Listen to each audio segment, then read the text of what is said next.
Hello, everyone, and peace of Christ to all of you. Today, I'm going to invite you to cry. We are going to cry a lot. Actually, I have here a dozens of tissues, long roll. Actually, you know what? I borrow from my neighbor because we are going to cry a lot. A Muslims he sent me saying, "How come people they cry when they hear the Quran?" Actually, me myself, I cried a lot. But usually I cry from two things. Either when I make salad, when I cut onion, or I cry from laughing. So I'm not sure what do you mean. You see, there's tons of videos made by Muslims for the propaganda business. Look at this guy. This guy, he play the Muslims. He's very good in that. He make tons of videos and he have a lot of subscribers.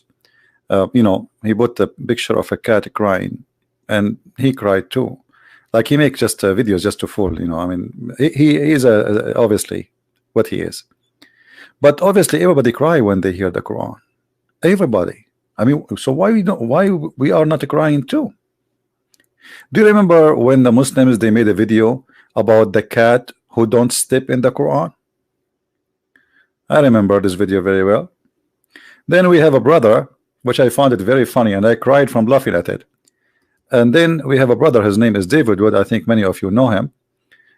He went to his friend house, and the friend, he have many cats, many meow, because those are, I don't know, it look like even cats are Muslims. So the Muslim, they made a video saying that cats don't step in the Quran. I mean, look, even cats, like meow, meow, even the cat, she knew that this is a holy book of Allah. And they made a video and they posted, and this video is seen by tens of millions. Then David Wood, he decided to make, I don't have cats to do the same as he did. I don't have dogs. I don't have any animals here. So David, he did make a video to examine if this is true, what the Muslims they post in their videos, or it's a fraud. Let us see what happened. You know, and for sure, this is from the account of our brother David Wood, Act 17 Apologetic. You can go and watch the video from there. Let us see the video. Hi, everyone. Well, you might notice the background here. I'm at my friend's house, and he has a cat. Why am I recording another cat video? Well, I recorded a video responding to a disturbingly common Muslim argument claiming that the Quran must be miraculous and from God because a cat will not walk on it. So I tested that over and over again, and it took me on average about half a second to 2 seconds to get a cat to walk on. Okay, hold on. Let us expose the lies here. Brother and sister, this guy David Wood, he is hiring non-believing cat, brother. Those cats, brother, they are not a believing cat. The previous video, brother, it is about a believer cat. This is not a believing cat. What? The Quran each time. You're kidding. Oh my goodness. Look at those Qurans. But there are people who want to defend this absurd claim. So they replied in hundreds of comments that the texts I was using weren't Qurans.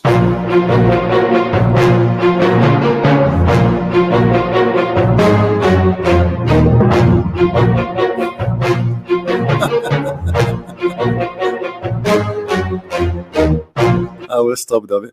I mean, look at the text book. This is not Quran. This is not Quran. This is not Arabic Quran. This is not Quran. This is fake Quran. This is not a Quran. This is not a Quran. That's not a Quran. Look at the comment. Look. None of them is Quran. It's not a Quran. This is not a Quran. Everybody know. Everybody can see this is not a Quran. This is not a Quran. I mean, look at all the Muslims insisting that the cat will not step in the Quran because this is not Quran. The text I was using, here we have a variety of Qurans, which they say weren't Qurans, they were dictionaries. So I heard dictionaries, they were phone books, they were random Arabic books, but they... Hold on, I saw a phone book. We have to be honest there. I saw, yeah. Is it, hold on. Isn't it the Christian Prince who called the Quran yellow pages? Come on. Come on. Hello. Yeah, it's a... weren't Qurans. Oddly enough, those same people would complain that I set the Qurans on the floor. Odd complaint if they're not really Qurans. But let's go ahead and flip through some of these books to see what they actually are. Notice that it says the Quran. That's odd considering it's just a dictionary. You can zoom in on this and see it in the original video. Arabic text with corresponding English meanings. And what you have here is you have the English translation over here, and you have the Arabic. This is the full Arabic text of the Quran. You have the entire Quran from Surah 1 all the way to Surah 114, the entire Arabic text of the Quran. Here we also have the Quran. We have the full Arabic text and English translation, some notes and so on. So, Arabic text of the Quran, Arabic text of the Quran, Arabic text of the Quran. This is the full Arabic text of the Quran. Here we have the Noble Quran, odd title for a book that's simply a dictionary. Once again, we have the English text and we have the Arabic text, the full Arabic text of the Quran. And yet, for some reason, it's not a Quran, even though it contains the full Arabic text of the Quran. Full Arabic text of the Quran. Lots of English translation, lots of notes. You have introductions, but you also have the full Arabic text of the Quran. And yet we're told that this isn't the Quran. So basically you have two different kinds of claims. You have one, people saying that these are just dictionaries or some other random texts. I hope you see at least that these are Qurans here. But then we have another claim, which is that if any translation is added, it's no longer the Quran. So if you have the full Arabic text of the Quran and you add a word of translation, suddenly you have just destroyed the Quran. It's no longer the Quran. Now, why is that odd? Well, the word Quran means recitation, right? It's something to be recited. You write it down in the text because that's the text that is to be recited. So if you have the text in Arabic that's to be recited, then you've got the Quran. But according to our friends out there, it's not the Quran if it has an English translation beside it. So notice, if you were to say that you have the entire Arabic text of the Quran memorized, if you went to classes and memorized the entire text of the Quran, if you know the translation for any one of those verses, you don't have the Quran memorized because you've also got another language in your mind. See how silly this is? But I aim to please, my friends, and so we're going to put this to yet another test. Our friends say that these Qurans are not real Qurans because they're not just in Arabic. If they were only in Arabic, then we could actually have ourselves a little test. Well, we're going to go ahead and have a little test here. I have a can of cat food. Remember, that was the original claim. The original claim. Hold on. Do you see, guys? Do you see? He is using, let me tell you why the cat is coming. Now we know why the cat coming. He is using a very yummy food. I mean, those cats will die to eat it. Hello? Like, come on. Like, you see? Okay. See the kuffar trick? See? We knew the trick. Is that a cat will not walk on a Quran, step on a Quran for food. We're going to test it. Will a cat step on the Quran to get to some food? Let's test it with some Arabic text. So we have here a variety of Arabic Qurans. And we have some delicious cat food. The cat is walking without food anyway. Want that? Hey, look, where's that cat stepping? Where's the cat stepping? What is that? Man. Very disturbed at how quickly that cat stepped on the Quran. And it's currently stepping on multiple Qurans. What's wrong with this cat? What's this book? You tell me what this book is. This is not Quran.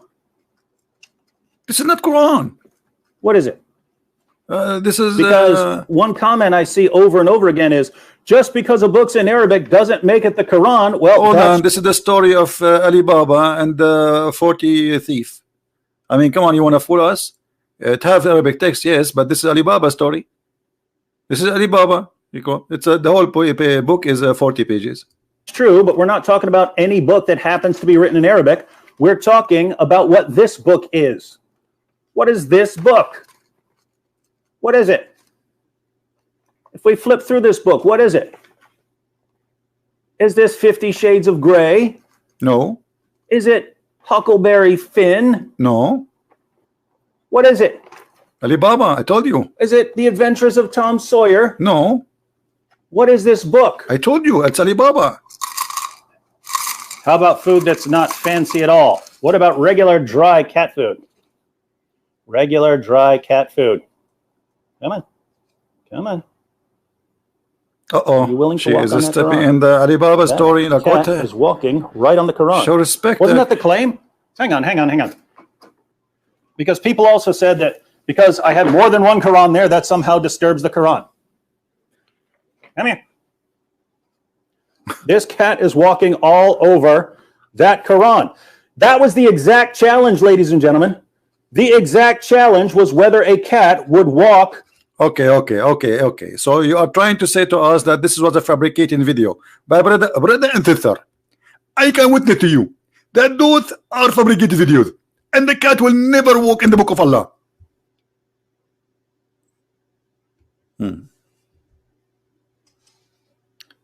My friend, ladies and gentlemen, I will go. I just remember something. I remember how in Saudi Arabia, Muslims in Mecca, they throw Quran in the sewage.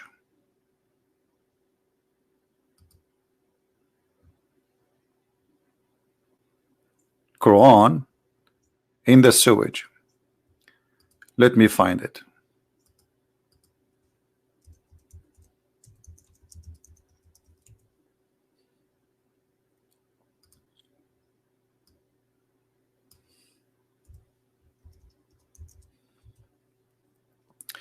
Every year, the government of Saudi Arabia, they clean, and they, even in Pakistan, even in many countries, they clean their sewage and they find tens of thousands of Quran. And who is the one who's throwing it there? The Muslims. Those countries are Muslim countries. Do you see it?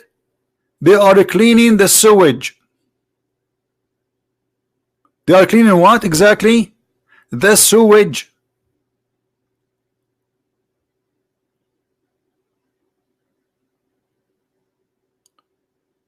This is what Muslims they do to their own book. There's no Christians there. However, I want to give a golden opportunity for any Muslim to call us live and to choose for us a verse will make us cry. Is that fair, guys? What do you think? I mean, maybe this is true. Maybe there's one verse in the Quran make you cry, the rest they don't make you cry. Huh? Which verse in the Quran will make us cry? They bring you a guy who have a nice voice, and whatever he's saying is going to sound nice. And if you are emotional, already you believe that this is Allah is talking, which is God supposedly, you might cry. But look, we are not crying. We are crying from laughing. I mean, I will cry at what exactly? At this book? This book where it says that Allah, He promised people heaven if they kill people. If they kill the apostate, is that how Allah? I will cry. Yeah, people will cry from this. Millions of people lost their families because of Muhammad and his teaching. If this is what you mean, I agree. Or maybe you want me to cry because the Quran claims that the sperm became a baby, and in its stage as the following. First, it is a nutfa, semen. And then the semen will become a congealed blood. That will make me cry from laughing. What kind of God He says such a thing? Huh? Are you crying with me? If you don't like the translation, this is Shaka, we can change it for you. Let us see Yusuf Ali. All of them, they are Muslims, not my, you know. Here we go. And then we have made the sperm into a clot of a congealed blood. You have to be cry. You have to cry when you see this. I mean, it make me cry to see there is more than 1 billion human beings believe in the year 2019 that the sperm transform into a clot of a congealed blood. Oh, hold on. What about the Quran saying that women, she have a sperm and the sperm is coming from her nipples? Oh, sorry, not her nipples. It's coming from the location of her necklace in her chest. I'm going to cry. I cry. Oh, la, loo, la, la, loo, la, la, loo. What is that? You what? Man is created from gushing forth water, issuing from between the lions and the backbone of the man and the breastbone of the women. I will cry. I mean, we have to cry. This is God. Or maybe we should cry because Allah, He discovered where hail is coming from.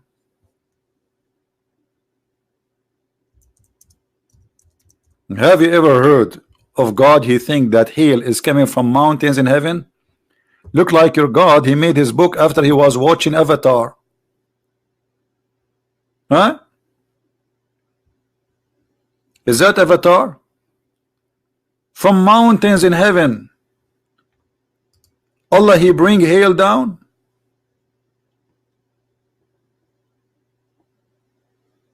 Do you see it? He sent down out of heaven's mountains wherein is hail. That's a discovery. I remember when I was a kid listening to the Saudi Arabia weather station, you know. By the will of Allah, and inshallah, tomorrow we might have, if Allah will, only if Allah will, a wind in the speed of a 20 miles an hour. I mean, the guy, he have to put Allah every 2 seconds. Otherwise, they will kill him because he is claiming that he knew the future. You cannot do that. You have to say, if Allah will, every two, like, if Allah will, and if, and alhamdulillah, if Allah will tomorrow, if Allah will, and only if Allah will tomorrow, we might have rain. Because they might kill him. Like the guy, he claimed that he knew. Only Allah knew. And that make me cry.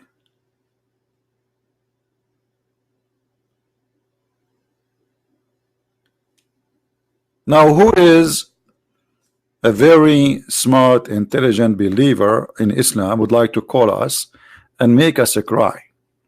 I don't know. I have a feeling today I wanna I like to cry.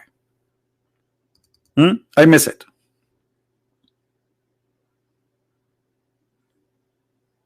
Who wanna do it? Give it a try.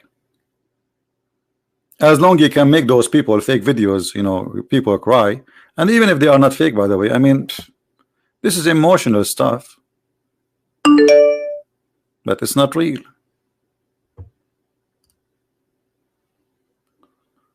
We have a missed call from Muhammad Qasim. Let us see if Muhammad, you have something.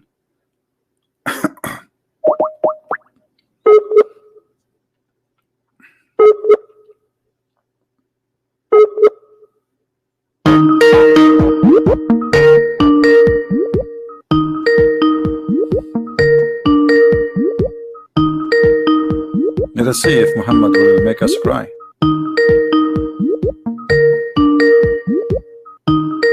Look like Muhammad is crying already. He cannot answer that. Okay.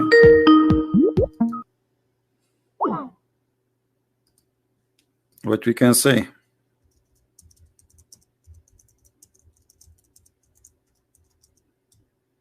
No answer.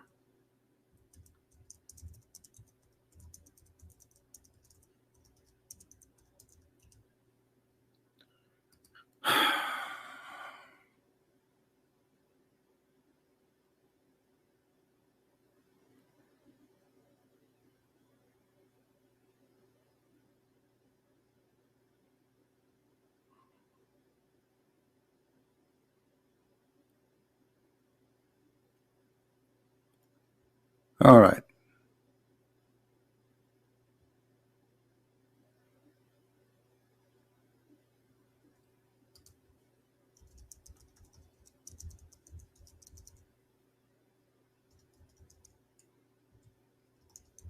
Any Muslim?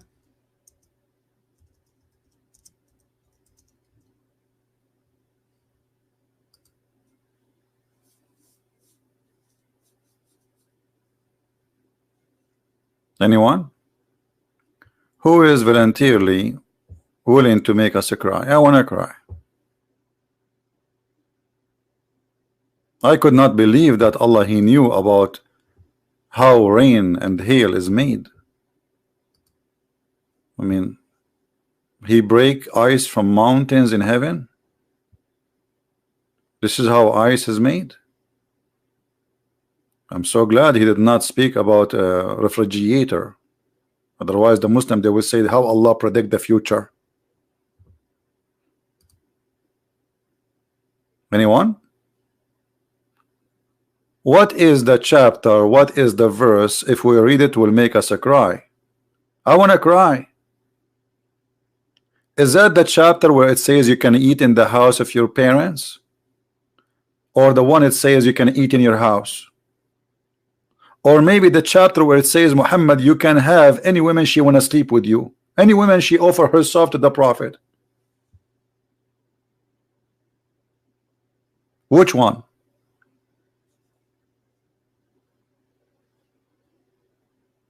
All those videos is made to make you, if you are a naive person, to think about Islam, to make you believe that this is really something special. They bring you a guy who have a nice voice and he starts singing the Quran in a language you don't understand, and hoping that his voice will have an impact on you the way he recite. But what about you bring me somebody have an ugly voice and let him recite the Quran? Let us see how many people they will listen. With a nice voice, anything you say, people listen.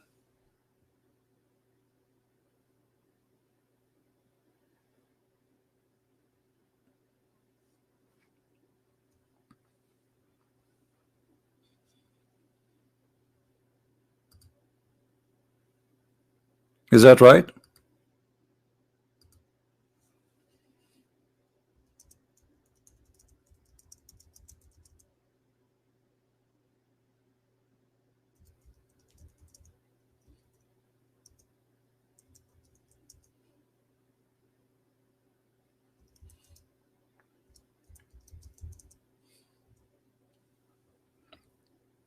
Anyone?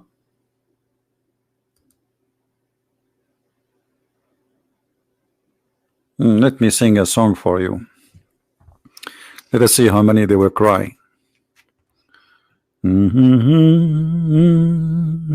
la la la la. I don't know what song I will sing. Which one? Da da da. La la la la la la la la. La la la la la. Eh? I did not say anything. Can Allah do better? Should I send? Yeah, I will send an Islamic song like backbone, backbone. What you gonna do? What you gonna do when I come for you? Backbone, backbone. I mean, have you ever heard of a God? He believed that sperm is coming from the backbone of the man. So what is testicles for? Are they like a Christmas light? Why men have testicles? They are like a flashlight or something?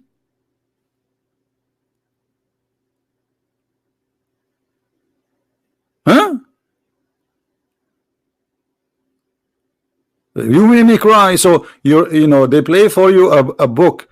You do not understand a word in it, in a language you don't speak, and then they bring you a guy, you have a nice voice, and then they say to you, oh, it's like this guy is crying. You make me cry. Here we go.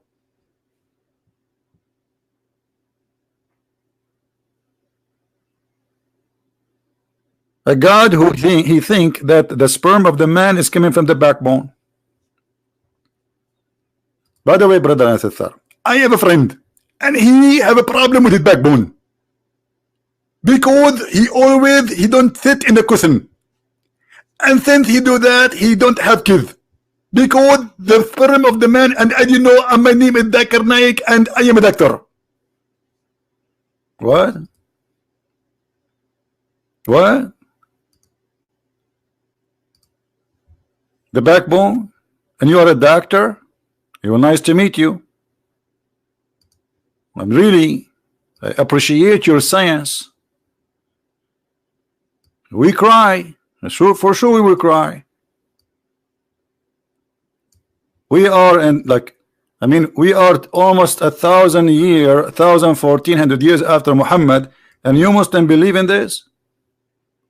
For sure we will cry.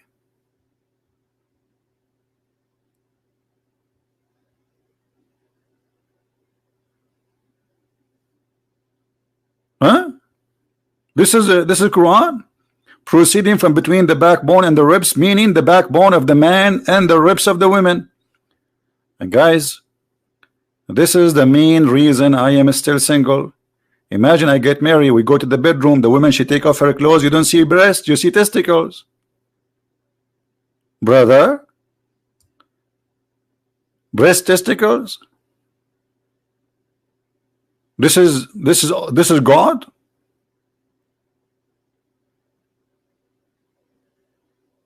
I mean, I'm scared actually. Women, they are scary. They look nice from outside, but they don't. Hold on, just wait until they take off their you will see the crazy stuff. They are alien.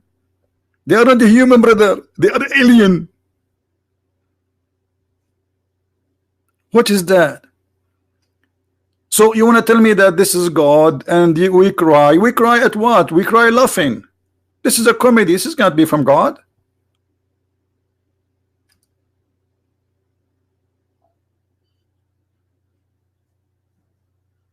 So who is a Muslim would like to give us a call?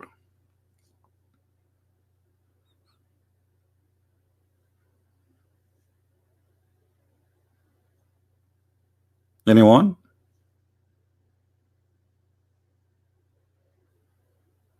I cry when I hear that the prophet, he went to the top of 7 heaven and the top of a flying donkey. And what he saw in his way? I mean, somebody went to the 7 heaven and came back. Shouldn't he describe for us the space between? I mean, what, like, how he went there exactly? Did he go see the space? How fast this donkey? If Muhammad he go in the speed of light, he will not be able to come back after 8 hours. What speed of light? You need millions of years. Muhammad was riding a flying donkey. But we have to admit it was sexy, and you know it. Let us see the hadith.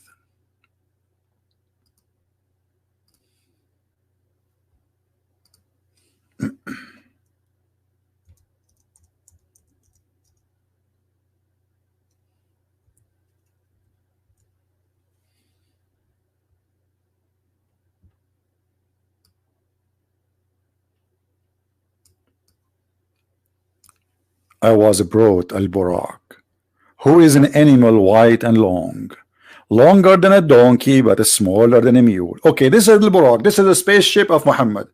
I want you to explain to me how this donkey he can go to the space and come back in 8 hours, and not only actually come back, in his way he stopped in Jerusalem.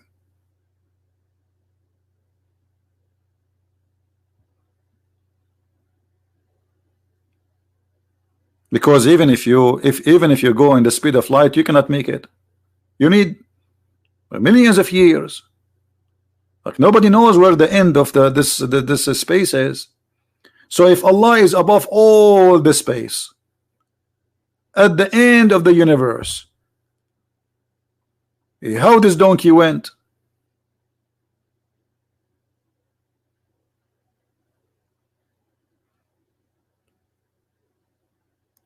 I don't want to mention how the donkey converted to Islam too.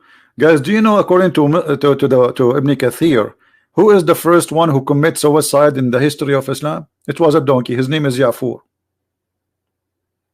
Yafur is a donkey. He was captured by Muhammad. He killed a Jew.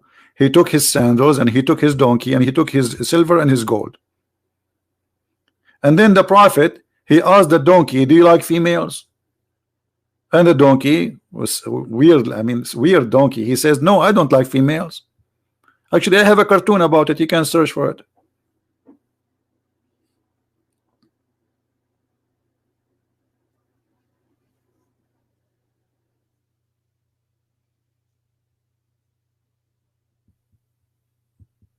Anyone? Any Muslim don't agree?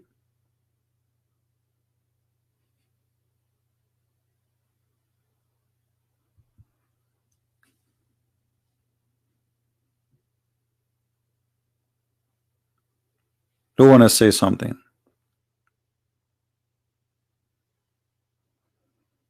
And look, in his way, he went to Jerusalem. I mean, not only he went to the 7 galaxies. And what in heaven he saw who? He saw Isa, he saw Moses, he saw Abraham. I mean, he saw Adam, and Adam was crying. He looked at the right, he laughed. He looked at the left, he cried. I mean, what a comedy show. Hey Adam, can you stop this? You are giving me, you are making me dizzy, man. He looked at the right, and then he looked at the left, and he started crying. And why? A prophet, he asked him why. He asked Jibril why Adam is doing that. He said he looked at the right, he find those who will go to heaven. He look at the left, he find those, he see those who they are going to go to hell. Like, what a comedy.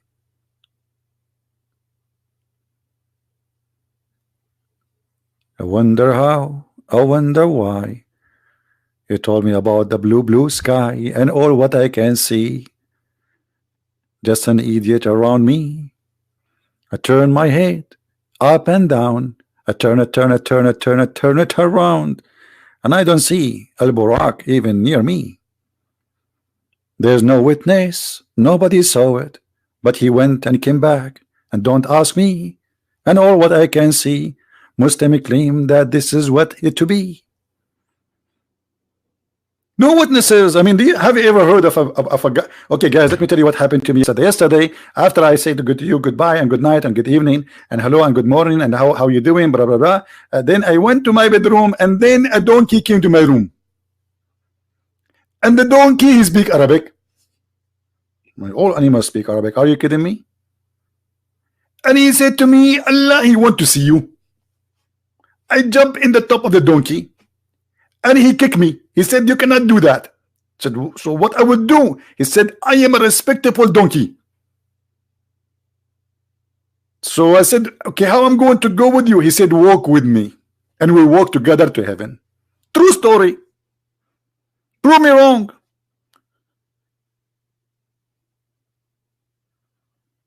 Do Muhammad have one witness that he went anywhere?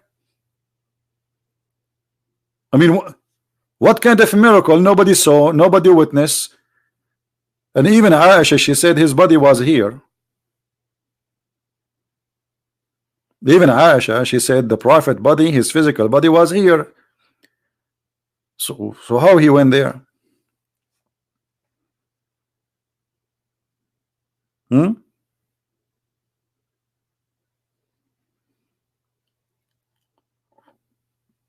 Anyone?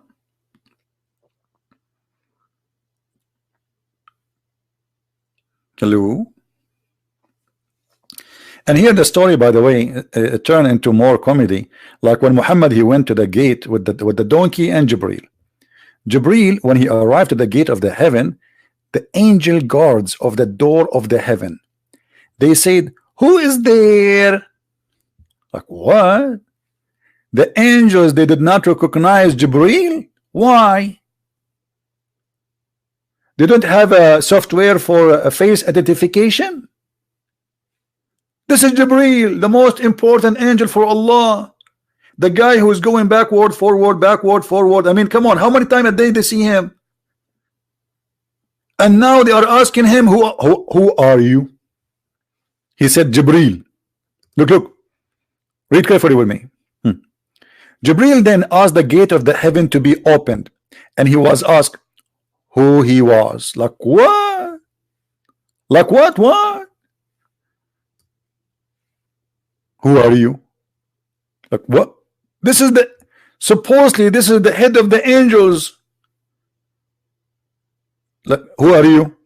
I'm Jibreel. He replied, Jibreel. That's it. The problem solved. He said, Jibreel. I will go now to Allah. I say, open the door. He said to me, who are you? I say, Jibreel.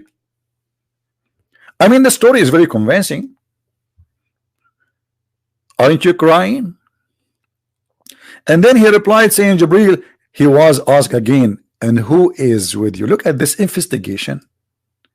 It's like the headquarters of the CIA. Those angels are a bunch of ignorant. They do not know who is Muhammad. They never heard of Muhammad. Are you kidding me? The name of Muhammad written in the chair of Allah. Everybody knows Muhammad. But the angels of Allah, they do not know who is he. Look how insulting.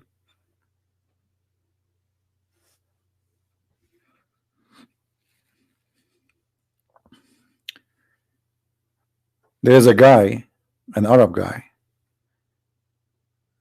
He have his cousin coming to visit him. The cousin asked the visitor, he asked his cousin, why his name is Johnny. He said, Johnny, why everybody say hi to you? Cousin, I'm here very famous. It's really, I'm very, very famous. Everybody know me. Man, that's really good. So one day they are in Italy, you know. So they went to the Vatican. And the Pope, he was making a speech. Johnny, he said to his cousin, I'm going to say hello to the Pope. Okay, just wait for me here. The cousin, he was suspecting that his cousin really is so famous. So he asked the guy, when his cousin stopped in the stage to say hello to the Pope, he asked the guy who was standing next to him. He said to him, hey, by the way, do you know who is that guy there in the stage? The other guy, he said to him, the guy next to Johnny, you mean? I do not know. The Italian guy recognized Johnny, but he could not recognize the Pope. And this is exactly what the Muslims are saying to us. Johnny was more famous than the Pope. Like, you mean the guy in white next to Johnny? I don't know him. But Johnny is known, but the Pope is not.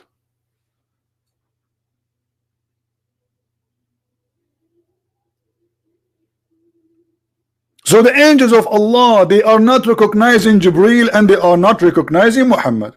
How they recognize them? What's your name? I'm Jibreel. And who is he? Muhammad. Nice to meet you. And that is a story will make me convinced, and I'm going to cry. I cry. Look, we have 777 watching the video now. We don't have too many today. I don't know why. James Bond.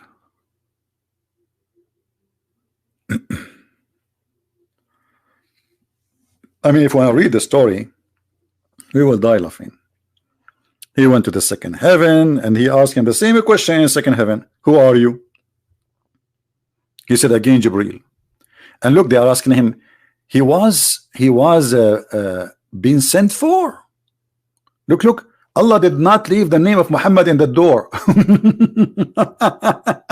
What kind of security Allah he has? He was asked for. Shouldn't you check with Allah? Like, what do you mean he had been asked for? And Jibreel, he says, yes, indeed, he sent for. And then the door of heaven opened. And then, brother, I saw Adam. Okay, Adam in heaven. I thought Muhammad, he said before in different place, he will be the first to be resurrected between all mankind. So what do you mean Adam in heaven? And he welcomed me and prayed for my good. Then we ascended to the second heaven. So that's it. The first heaven have only Adam. I mean, this Adam is really a big shot. He is taking the whole floor by himself.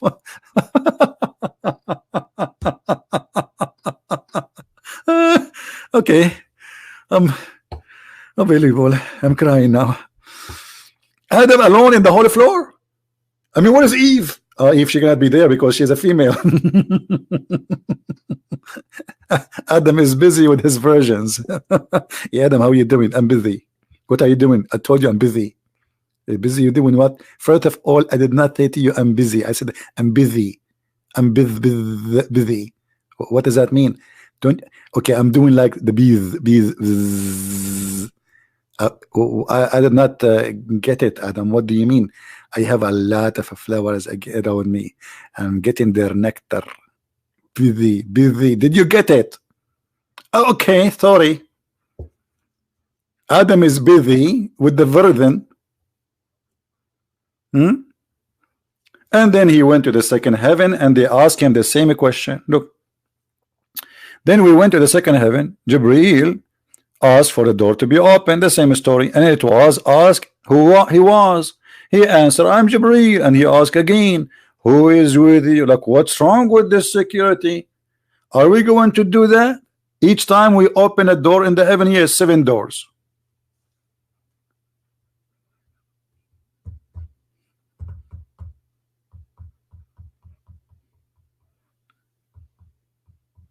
And then you bring me a cat. She don't walk in the Quran.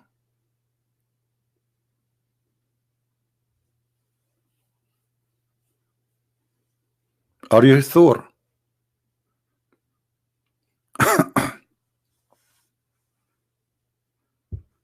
New story I found. What do you mean new story? There's no new story for Christian Prince. All stories are old because me and Allah, we are together in same classroom. Actually, it was my idea to create the version. You know, because one day we were making hummus, and I said I need to use virgin oil. Allah, he heard the word virgin, and he bingo got the idea. He said, okay, I'm going to create women who they are virgin. Not only oil is virgin. I said, Allah, but this is very dangerous. He said, why it's dangerous? He says, because well, if you and they lose their virginity, then will happen. He said, don't worry, be happy. I will make them virgin again.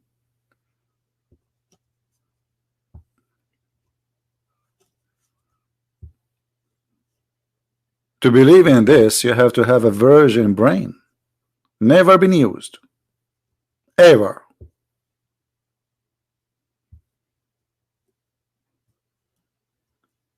Do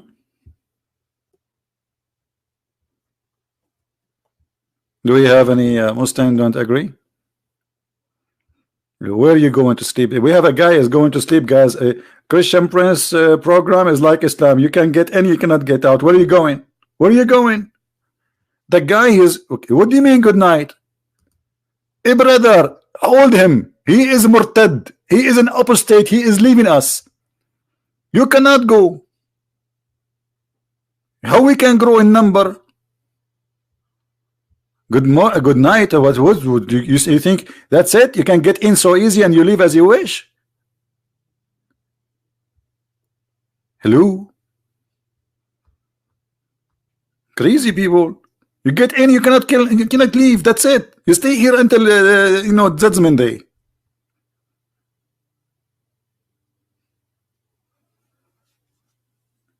Do we have anyone want to show us something will make us proud about in the Quran? Muhammad Iqbal. Muhammad Iqbal the kid. Any Abdul?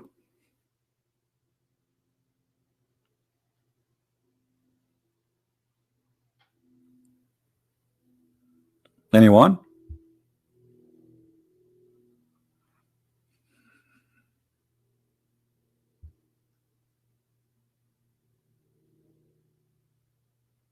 My talk is like song Hotel California. What Hotel California?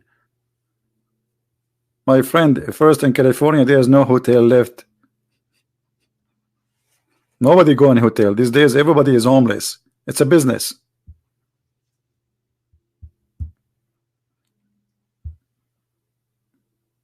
You go, you open a tent in the side of the road. They give you free food, free drink, free electricity, and you are the good guy. Now you want to go to work. and the government support you. So change the song. Yeah, it's not a Hotel California. It's called, it became Tent California. Why you cannot call Skype? I don't know. Ask Allah. What, are you going to blame the Jews? If you cannot call Skype, obviously Allah is not supporting you. Isn't it the Quran says everything happened, especially the bad one, is by the will of Allah? Brother, is it true or I'm making things up?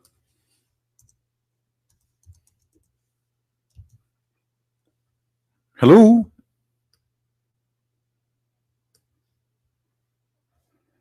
This is the Quran saying all bad things happen to you by my will.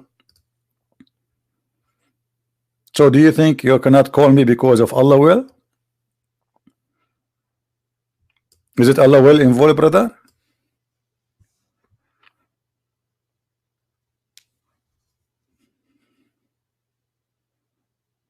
So if everything happened in this earth is bad, happened by the will of Allah, why you blame the devil for bad things?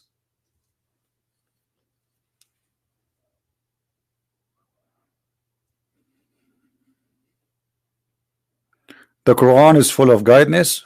Hold on, I don't know if this is the true Muslim Abbas or this is something different. I'm not going to respond until I'm sure that this is the same guy. I think it's just a joker. If you are a joker, I'm going to ban you, Muslim Pupper. Do we have any Muslim want to say something?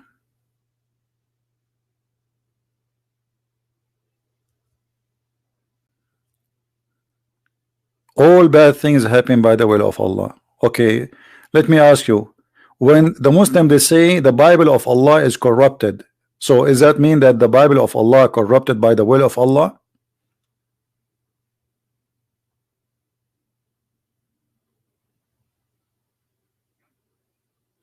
Somebody saying to me, you are a donkey.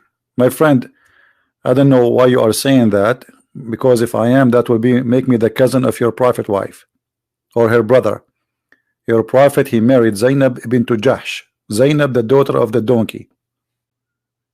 So I'm not sure what do you mean. I'm not her cousin.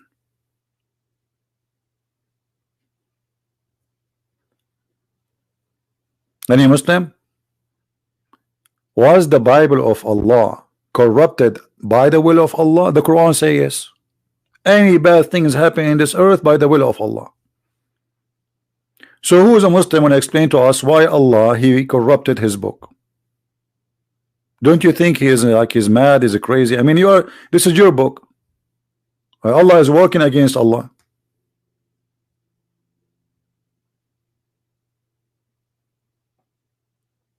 Somebody saying Quran guide you to hell. Quran guide you nowhere, my friend. The first thing the Quran will make you will lose your GPS for anything. What guide you to hell? Even hell, you will be homeless. You will be homeless about science. You will be homeless about when Allah he teach Muslims that a man he can beat his wife. I mean, is that will fix your family or you will make you an idiot, professional idiot? Beat your wife. I mean, what kind of God he advise a man to beat his wife? And what for? To make her obedience. Okay, you beat your wife. She go and God knows what she will put for you in the food later. Ta ta ta ta ta ta ta ta. Did you beat her?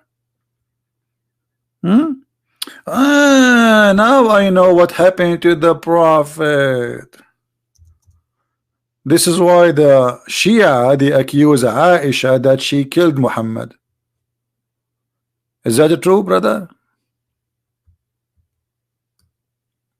Is that true? There we go. Muhammad he think he is dying because of the poison he ate in Khaybar. Many Muslims they said to me, but this is impossible because this is 4 years ago. Obviously his wife then, Aisha, she was putting maybe rat food for him, rat poison, something.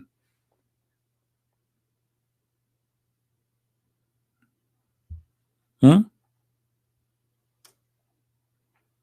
Anyone? And I'm telling you what the Muslims Shia believe. There's tons of videos. Just search in English, and there's a big sheikh. His name is Yasser Habib, and many others. They claim that the one who killed Muhammad is Hafsa and Aisha. Both of them conspiracy against him.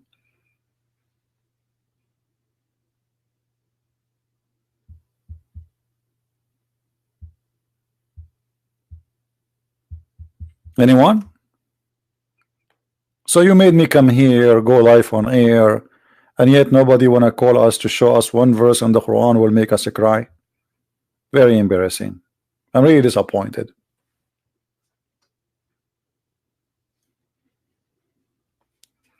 Let me tell you a story which is more useful, guys. I want to give you some advices. Okay? I like really to advise people and help them in their lifestyle. Brothers and sisters, yesterday an angel came to me and he said to me, you can eat in your home. And now I'm going to explain to you the benefit of eating in your home.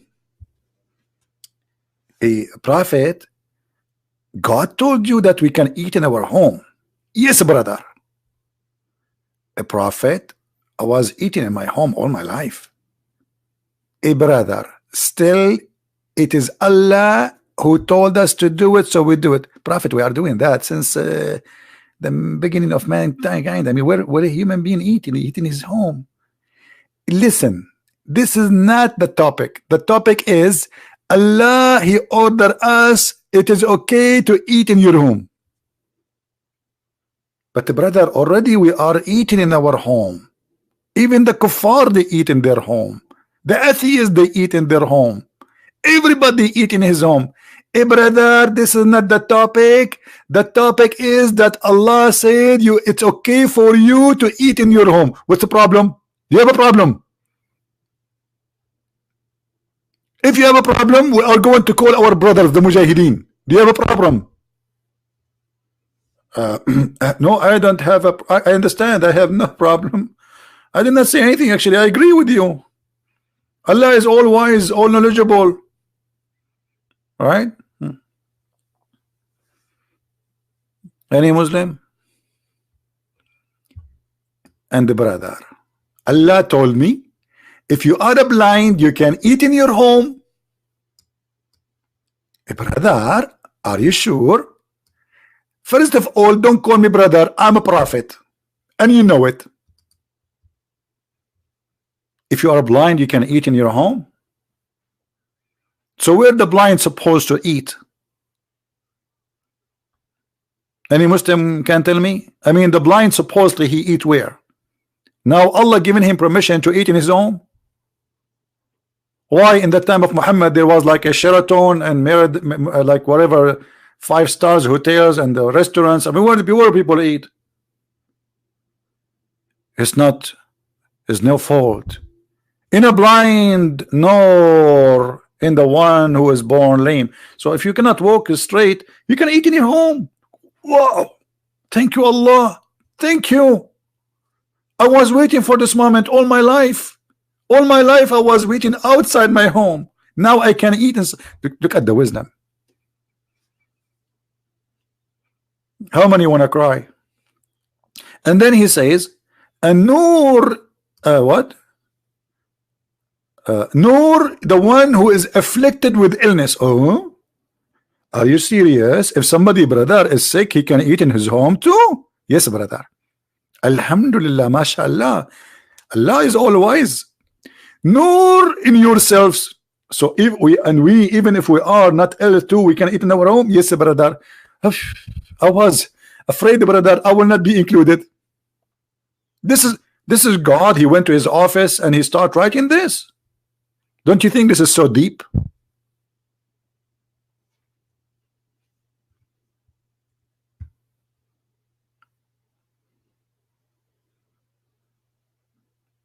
By the way, YouTube is very weird. I mean, I'm not familiar with YouTube.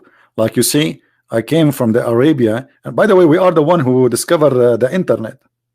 I'm telling you, Even like a very famous Shakespeare, he's an Arab, his name is Shakespeare.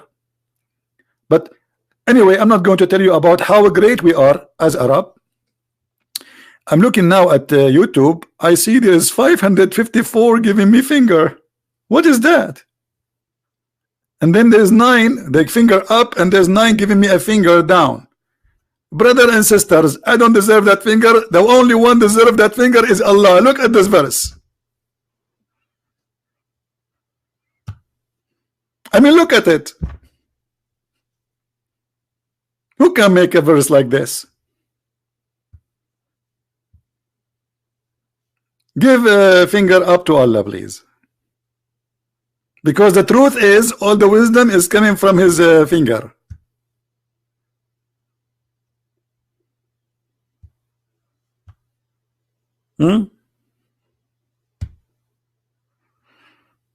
Anyway,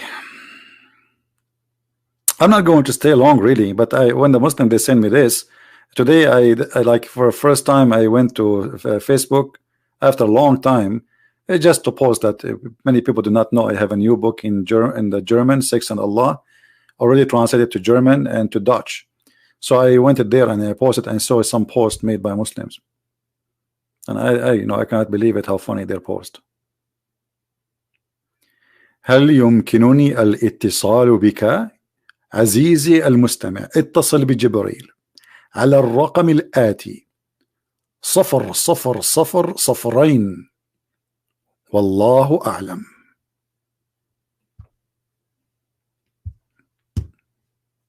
I cannot translate for you, sorry. This is was a verse inspired to me by Allah.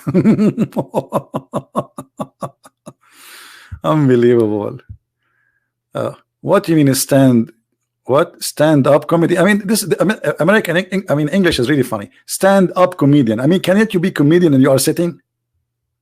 Why I need to stand up? Give me a reason. My friend, your reasoning is the same as reasoning of Allah. Stand up comedian. Okay, can't we do it and we are sitting? Like, hello? And honest to God, I'm sitting right now. So you are saying to me, in order to be a comedian, I have to stand up. Okay, I quit. I quit. That's it. I don't want to do it. You do it. You stand up, and I speak. So, do we have anyone want to say something to us? Something smart, something intelligent, something amazing?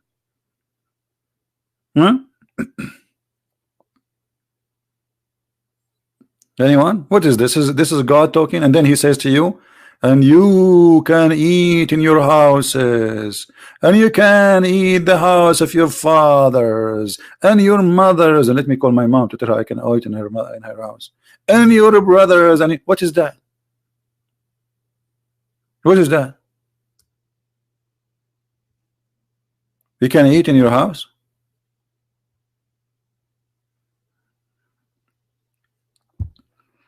I wonder what Allah was eating at that day.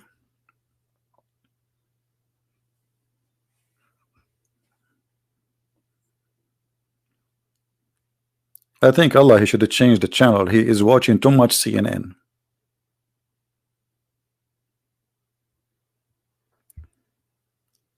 Anyone? Do you know the history of Islam calendar? Islam calendar. My friend, what kind of calendar that the month can come in January and the same month can come in July? What calendar? Have you ever heard of a calendar the same month it change every month, every year? Sometime it come in the winter, sometime it come in spring. This is not a calendar, this is a messed up calendar.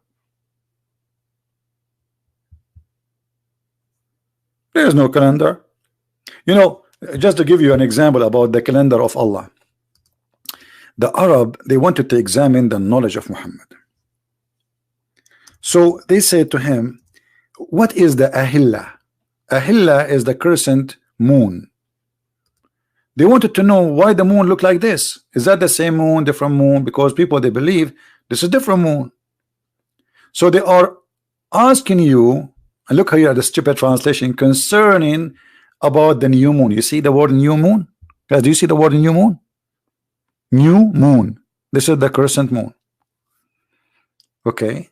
Now Muhammad, he don't know. Allah will answer. The wise Allah will answer. Look what he said to him. The guy, he went home, he been squeezed by Jibreel. Allah sent him the message. The message is like a serious message, man. And he said to him, they are asking you concerning the crescent moon. Say, it's a sign mark for a period of time to do Hajj. They are not asking you what we are using it for. We are asking you what it is. He ran away from the answer. They are asking you what is the ahilla, not what we use it for. They are using it already for that.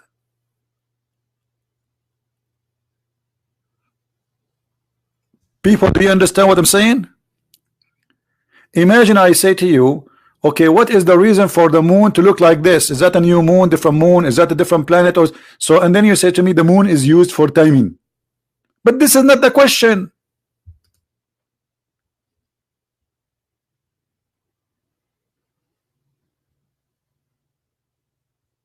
The question why it is like that.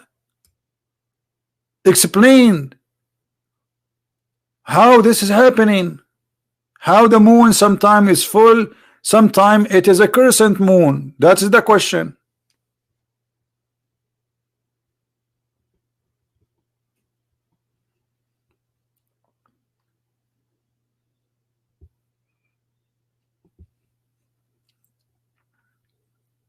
Anyone? Okay, guys, I'm not going to stay long. Don't forget, please, to download my videos before we take them down. We don't leave them for long. I'm working on my book. It's called Allah's Justice, because Allah is full of justice. I mean, He's full. If you open the barrel from the top or from the bottom, it's the same. He's full of justice. I mean, you will see. So I want to finish this book as soon as I can. And this is why I'm not really staying long. Actually, I was away for a few days just working in the book. And you know, I am the same as Allah. I need like to be in the mood of writing. You know?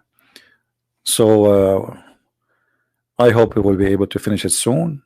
And I will send Jibreel, and Jibreel will publish it. Anyone knows Jibreel? I find it really good that Jibreel, he speak Arabic. I mean, this is the same Jibreel, he came to Mary and he speak Hebrew. But the difference is, when Jibreel, he came to Mary, he said to her, Shalom. When Jibreel came to Muhammad, he squeezed him.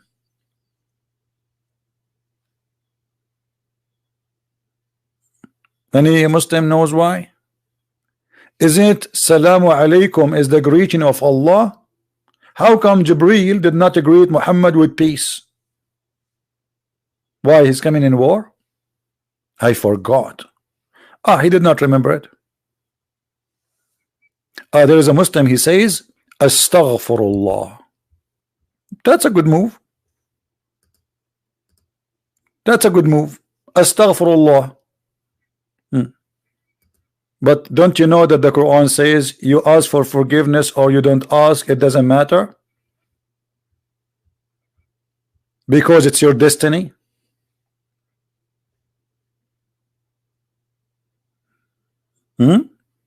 Astaghfirullah.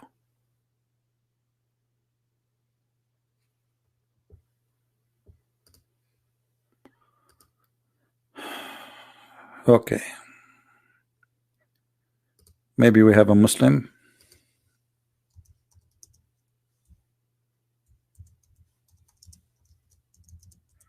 Even though I have to go soon, but let us give him a chance for somebody.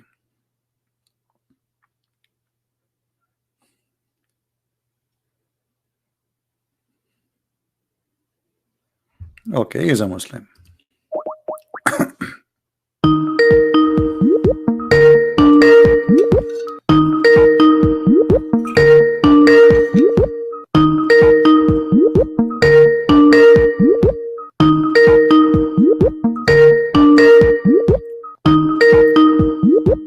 Answer, my friend. Hello? Yes, hello. Yes, I want to give you a verse. All right. So you said you are a Muslim first, right? Yes. And what kind of Muslim you are? I'm a Sunni Muslim. All right. Give me a verse, my friend. Surah 8 verse 33. Surah 8 verse 33. 33. Okay, read it for us. Go ahead. I'll read it in English. Okay. Call upon me, I will respond to you. What? Call upon me, I will respond to you. But this is not the chapter 8 verse number 33.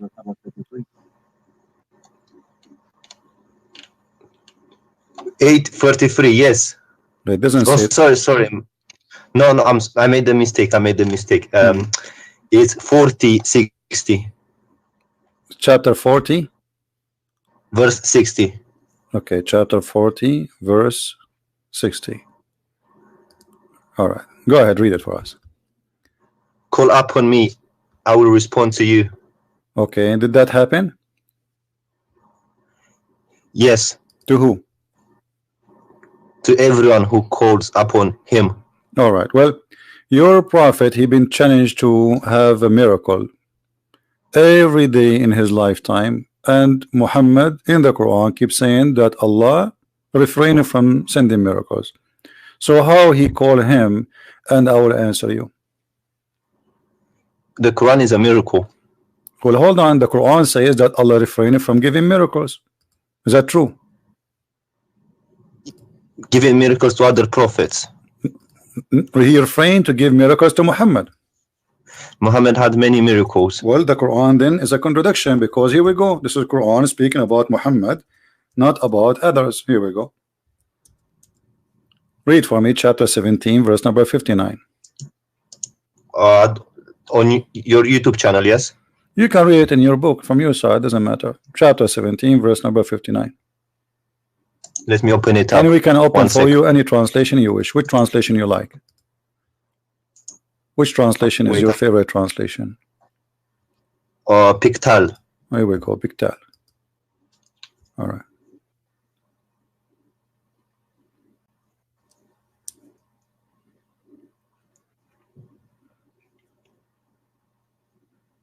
So what do you think? Allah, he says he refrained from sending miracles. So how Allah, he says in that verse, ask me and I will answer you. And the people, the Arab, keep asking Muhammad, and Muhammad answered them, I have no miracles. Yes, but you know, inside the Quran there are many miracles. Like what? Give me one. For example, that honey is a healer. It's what? Honey can heal. I think it's Surah 86. Honey can heal? Verse six. Hold on. Yes. Okay, hold Surah on. 16 verse 69. Yeah, but this is the honey can heal. This is exist in the Bible, and it's not a miracle of God. I mean, this is you know, something people they knew before a long time. People use honey for it. But let me show you. As long you are saying Surah 16 verse 68. no problem. Okay. In the Quran, your God, he made a mistake speaking about that verse, because that verse, it says that the bees, they eat fruits and they do poo-poo, and their poo-poo is honey. That's not correct. I read it. This is the chapter you gave me, verse number 69. Yes, I know. Okay, read it. What they eat, what their food according to the Quran. Look, it says wherein is healing for mankind. My friend, read the verse. They eat from the Yes. fruit and they do poop honey. It's in front of you. Yes, they eat fruit. Yes, Okay, that's true. The bees eat no, fruit. the bees don't eat fruit. This is not true.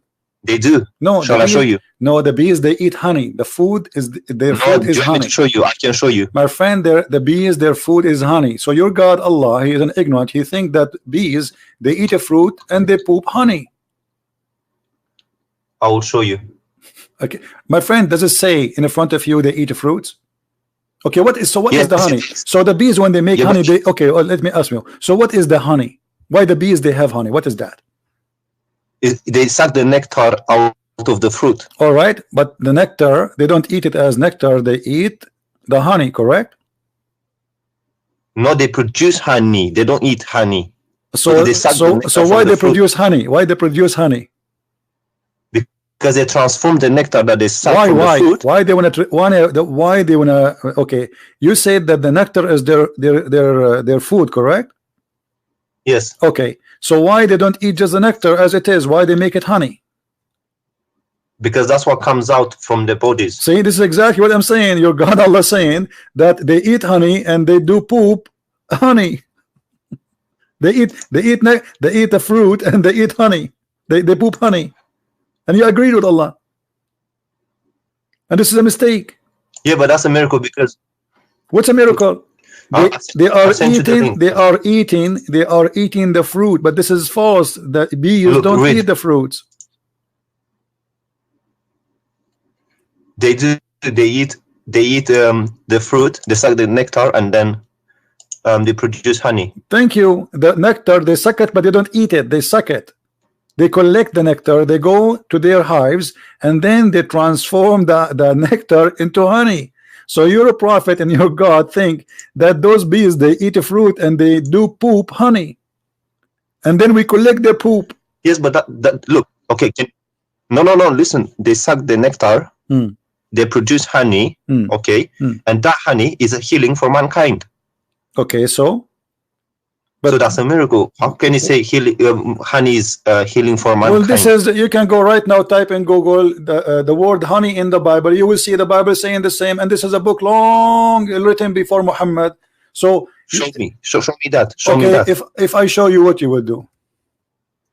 Then I would say this is not a miracle because it was known before. So anything is known before, you will reject in the Quran? Yes, because it's not a miracle because if it was known before, Hmm. it's like me saying the earth is not flat. Everyone knows that. That's not a miracle. All right, Do you understand me? all right, I understand you. Yeah, go ahead. I've sent you a link on Skype. Yeah, well, I don't open links in Skype. You can read from Oh, okay. No, it's an article saying that bees suck the nectar out of the fruit. We know that bees, they suck the nectar. We know that, my friend. It's not a secret. From the fruit. But they don't eat the nectar. They transfer the nectar. Yes, they transform. Yeah, that's what here I'm we saying. go. This is a verse from the Bible in front of your eyes. It says that from the honey there is a sweet and to soul health to the bones, even to the bones. This is one verse. There's many verses. So what your prophet he brought that it's healing. This is something people of old, they knew a long time before Muhammad. What a big deal. What's honeycomb? Honey, the honey. Let me look it up. 1 second. Okay. Well then I guess that's not a miracle if it was known before. Okay, give me different miracle then. The splitting of the moon. Okay, splitting of the moon. The moon is not split. The moon is there. No, but it was split. No, if the moon is split for a second, the moon will be divided into two parts, correct? Yeah, Okay. it's called an eclipse. And if you, okay, thank you. So the eclipse is the moon split. Sorry. Is the moon eclipse? Is the moon splitting? No, Okay, so why you are it's the saying way this- we see it So why you are saying it's a miracle? because it was actually split as in two. It wasn't one. Okay, and what is the point of this miracle, which nobody see? To make the unbelievers believe, the ones at that time, And did they believe? the pagans. Did they believe? Some of them, yes. No. Here we go. And that will be the contradiction for this verse. That your God, he says to Muhammad, that I refrain from sending miracles because people, they will not believe. So, and this verse came long after. So how Muhammad, he says that Allah, he split the moon, but then we find a verses came in after that verse saying that Allah refrained from sending miracle.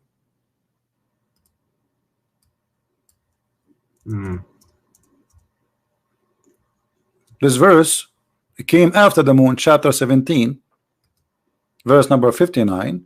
It came after the moon splitting. Okay, so that means there's a contradiction. Nothing stop us from sending ayat or miracles to the people, except that people of old, they deny it. But this is not true. Christians, they believe in the miracles of Jesus and the miracles of Moses and miracle of the prophet. So this is a false excuse. It's not talking about the Christians. It's talking about the pagans of the Arabia. It doesn't matter, but there's people there, people. Okay, so if people of old, they reject them, and don't you Muslims, you say Muhammad, he married from a Khadija and she was a Christian? Yes. Okay, so this is mean according to you Muslims, Quraysh there is a Christian people. So no, because there are not in what no because today there are not Christians in Arabia. We are talking about the time of Muhammad, not now. This is happening in the time of Muhammad, my friend, not now. Yes, well. So can we go to can we go to Surah 86 verses 5 to 7? Okay, 86.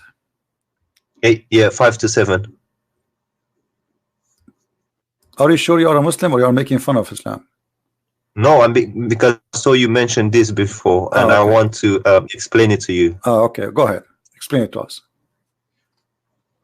Basically, he says coming from the lions of the man.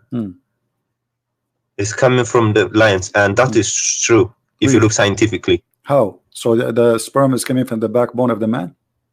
No, because in what's the word in Arabic? Solb. For the backbone. Solb.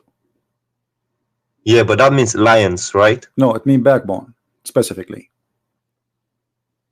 No, because I've looked at other translations and they say instead of backbone they say lions. Okay, let me ask you what the lions mean. What that word mean? Genitals from the testicles. This word mean that? Really? Yeah, go to the interpretation of Ibn Kathir. Okay, we'll go to Ibn Kathir. Here we go. It's in front of us. Read. Or Ajal line, they say lions. Okay, they don't say backbone. It says in the front of us backbone, and the translator he put between two brackets, which means Ibn Kathir did not say that. He said all lions. Okay, but he said the backbone, right? Yeah, but look, all lions. Okay, but even the lions, by the way, they are bones. No, they're not. Here we go. I will take you to the dictionary. Here we go. Dictionary. I'll take it to English dictionary. Here we go. I have it in dictionary in front of me. It says that they are the ribs and the hip bones in front of you. Look, it says the region of the sexual organs, especially when regarded as the source of erotic or proactive power. But here it's this is the translator saying the word lions, but the Arabic it says backbone, and it's still he meant the in Arabic it means both backbone and lions. No, my it can friend. mean either or. Okay, no, this is not true. In Arabic it means only bones and mean exactly the backbone. I've asked an Arabic speaker. Okay, let me ask. Do you speak Arabic? Shoya. Okay, do you know somebody who speak Arabic? Yes, but I have a friend, but he's not next to me right now. This is the dictionary. I will put it for you in front of you on the screen. Read for me what the dictionary says. This is your Arabic Islamic dictionary. This is what the word solb mean.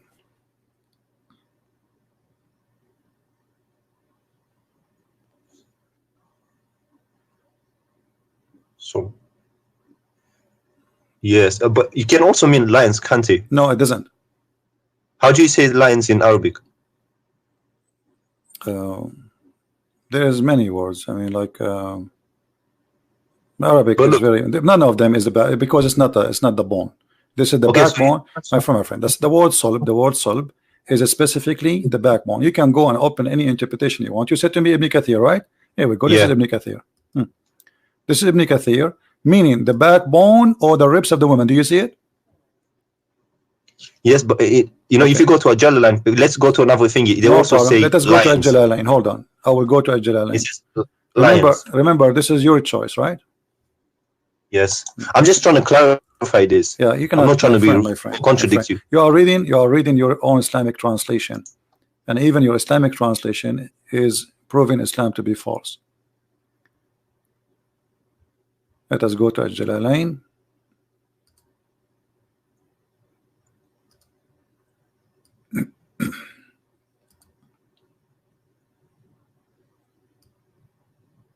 Okay.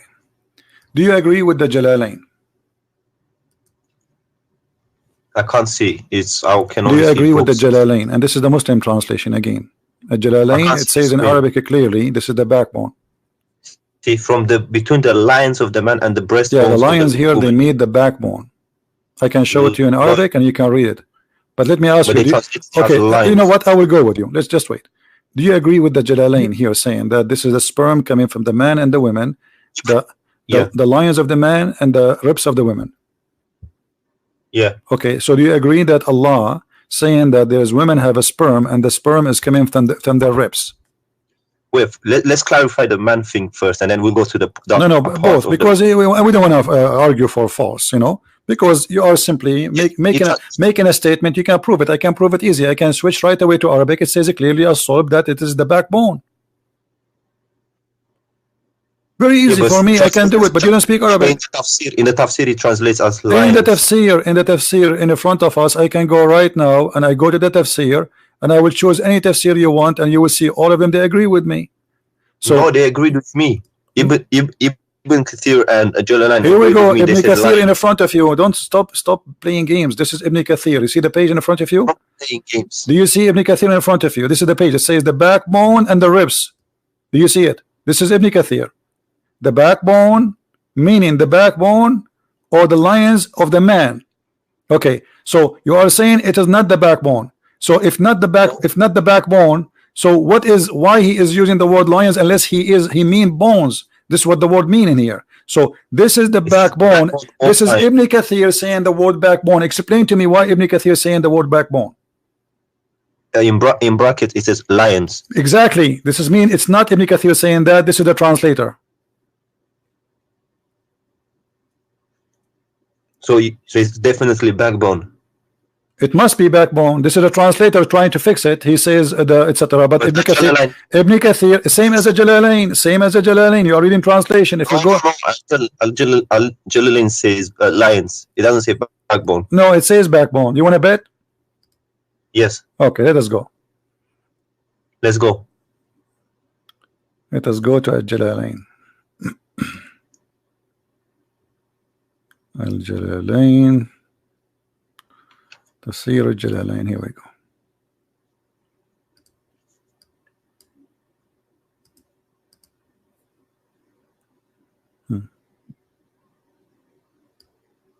And I can give you a name. يخرج من بين الصلب للرجل والترائب للمرأة وهي عظام الصدر. Did you understand anything?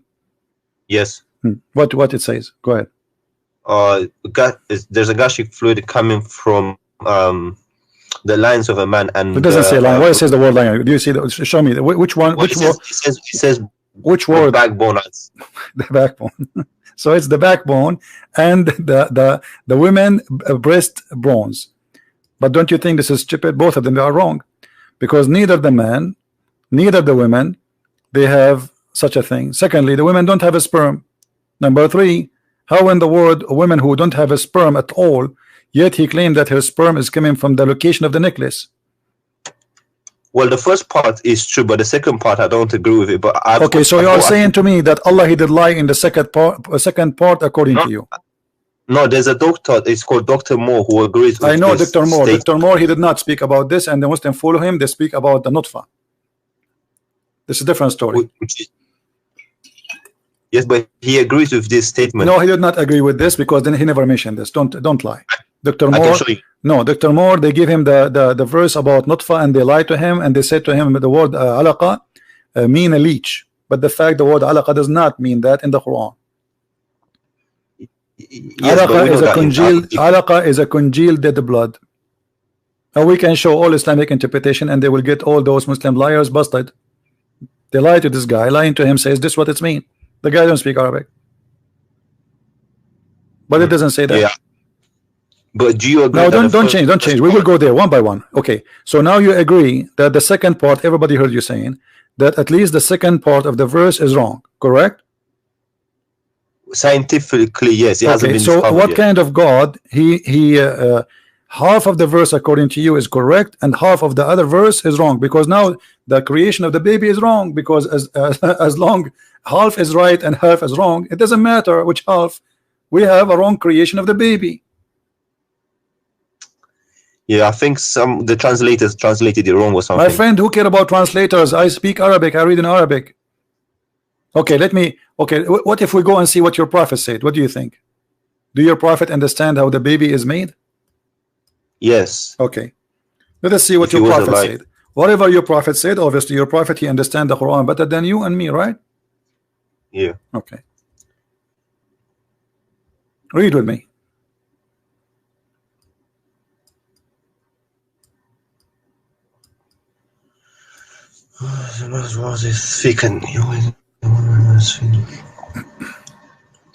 It's thick and white. Water is thin and yeah, that's true. That's true. Or the resembling part, I don't know about the resembling part, but the water being thick and white is true. And okay, what is the water? When Muhammad, he says the word water for both water of the women and water of the man. What is that water? The lubricant part, you know, the thing that comes at the beginning. All right, so this is what make the baby. This is what make the baby. No, that's not true. But this is what the Quran, this is what the Hadith is saying. Which of them comes first? The child will resemble the parent. The thing about the water is true, but the resembling part, I don't think so. So you are saying to me that your prophet and your God Allah, half of their sentence is true and the other half is stupid. Is that what you are trying to say? There has to be an interpretation behind it. My friend, giving the interpretation, here we go. He's describing for you. He claimed that man, he have a sperm and it's white. He called them both water. And it's gushing forth. This is the same the interpretation for chapter 86, verse number 6 and 7. So the man water is thick and white. The women water is thin and yellow. And whoever of them comes first, the baby will resemble the parent. So about who comes first, who is going to control.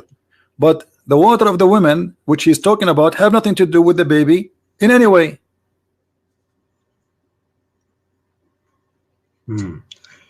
Yeah, and also it's not yellow. Huh? Unless, also it's not yellow unless she has. Unless she have infection, yeah. If she has, unless she have sick, yeah. But Muhammad looked like he made his wife infected with something. He have an STD maybe. But this is not our topic. And is this a sahih hadith? Everything is sahih. Unless you are a Muslim, you say it is not sahih. Because all Muslims, they make what is unsahih, they say it's weak. Anything embarrassing, they say it is not sahih. No, I'm being honest. I just no problem. But this is what Muslims usually do. You can do the same if you want. I don't care. No, I don't do. No, you do the same. You did exactly. I showed you what Ibn Kathir says about the backbone. You said no, it's not the backbone. I was right.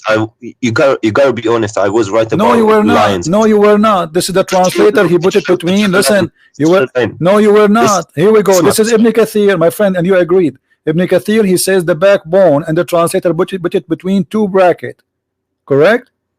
So if Ibn Kathir, if the one who explained the Quran says to you it's a backbone, it means it's the backbone. Bone is a bone, and the testicles are not bones, are they? Isma, listen. Jalalan translated it as lions directly. No, he did not. No, this is the translator. Again, this is the translator. Jalalain did not say that. This is again a false translation. Okay, but are you talking about the Arabic bit? You're not talking about the translation, are you? I'm talking about the Arabic too. I'm talking about the Arabic too. And look here, you see, here we go. Let me show you. This is Ibn Kathir. Do you see Ibn Kathir? Why here in the translator forgot to add the word lions? Look at this. Proceeding from between the backbone and the ribs. The backbone of the man and the ribs of the woman. Do you see it? Yes. Okay. Yes. So Is it what this is what the Muslims understand for all this time? And I showed you your prophet explained the Quran. So this is how it's understood. This is what it's meant. And Ibn Kathir, he speak Arabic very well. Don't tell me he did not know what he's talking about. So this is what the Arabic word mean about a sulb. But today Muslims, in order to cover the shame and the stupidity in the Quran, they try to add between two bracket words. Like as an example, you will see in the hadith says a chromosome. Muhammad, he mentioned chromosome, but they try to cover up. So here, the backbone of the man, backbone is a backbone. It's so clear, everybody knows what exactly it's a backbone. It's a certain bone in the body. So a friend of mine who's Arab, he told me al-sub means lions. It doesn't mean backbone. Well, he's lying to you, as you see. Yes. Secondly, as long you agree that Allah is wrong about the women ribs, where sperm is coming from, that's mean this is gonna be from God anyway. Let us say, for the sake of argument, Muhammad was right about the first part, which is not. But how God can make such a mistake? He do not know how he is the one who made the baby. He do not know where the sperm of the man coming from, and he think that women have a sperm coming from the location of the necklace, because the word taraib is not the ribs, by the way. The word taraib is the location of the necklace in the bones, which mean if you put your finger right your neck, your neck down, okay, that space where your finger go and the ribs, they meet together, the first two bones, that is exactly at the right, huh? The collarbones, collarbones. Correct. So this is exactly where Allah claimed that women have a sperm coming from. Yeah, I need to ask someone about this. Why you need to ask someone? Here we go. This is your Ibn Kathir. You are the one who asked me for Ibn Kathir. We have it in front of you. We got your prophet explaining how this happened. Yes, because when this Arab friend explained it to me, he explained it differently. Your Arab friend is not a friend, because your friend should be truthful with you. If he is a friend, he's a liar. And as you see, I'm not showing you anything from my own. This is your Islamic web page. This is your Muslim translation, and this is all full of fabrication. And by the way, Ibn Kathir in English have nothing to do with Ibn Kathir in Arabic. Tons of things which is in Arabic is taken out, so people don't laugh. Yes.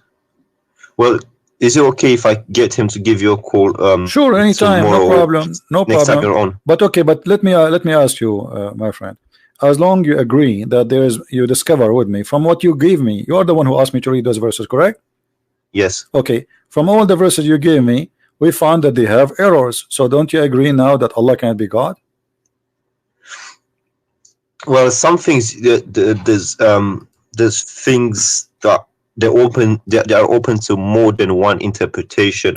My friend, it's not about interpretation. I showed you your prophet interpretation. Stop playing games. The word sulb is the backbone, and women have no sperm, and the gushing fluid, the sexual fluid, had nothing to do with the baby for the women. Most of Muslim women actually, they have no orgasm because they do circumcision for them. They don't do so when you have circumcision, the women, she will never have orgasm. That's mean the women, she will never have a child resemble her. No, but regardless, if the first part is true, if the second part is not true, then it cannot be a true statement. Do you understand what I'm saying? I understand. That's what I'm saying to you. Because if one of them is wrong, that's mean Allah cannot be Allah. I didn't agree with. I'll be honest with you. I didn't agree with this statement from the beginning, but I was trying to stretch it somewhere and find a way to explain it. Okay. But even the second part, the tribe part, is wrong. Okay, you know what? I'm going to give you a chance to give me another like maybe scientific miracle or something amazing. Maybe those are wrong. Maybe Allah, he is right in something else. What do you think? I don't know. I'm not religious like that, so I'm not really, I'm not a practicing person, but yeah, so I don't really know many miracles, but I just know the Quran and some other than the bee thing.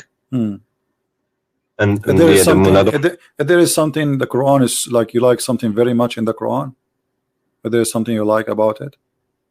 Oh yeah, chapter 5 where it says if you killed one person, it's as if you killed all mankind. or something. But isn't it, this is a verse was given to Moses, not to Muhammad? To Moses? Yeah. I don't know. I didn't read the Torah. Okay, can you read the verse? Yeah, sure. Okay, read the verse for us. In English? Yeah, let me put it for you if you don't have it.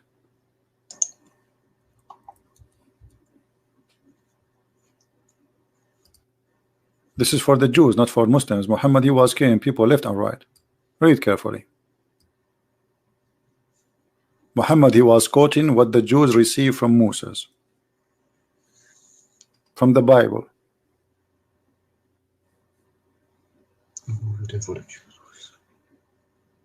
Not in a retaliation of murder.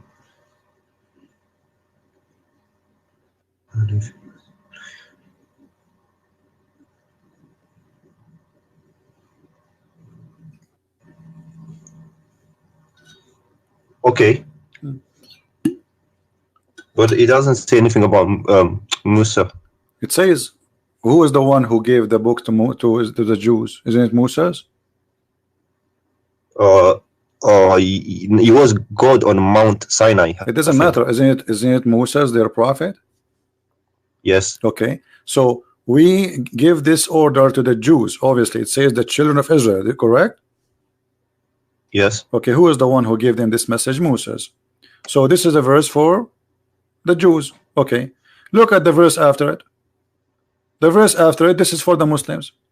The response for those who wage war against Allah and His Messenger and do mischief in the land, only that they shall be killed or crucified, or their hands shall be and their feet shall cut off in opposite direction, or to be expelled from the earth and to be disgraced, and etc. So where is the one that says if somebody is on here, who is the one who wage war against Allah? Anyone who refuses Islam.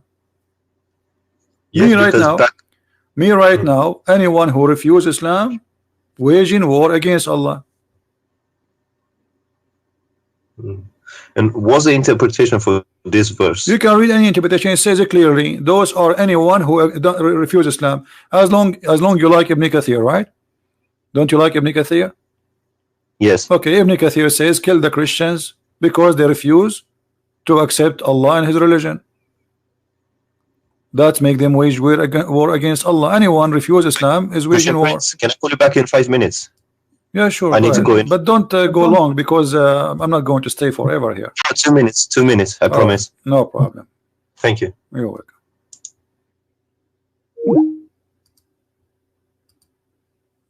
He will leave Islam sooner or later. If he is really honest, he will leave Islam.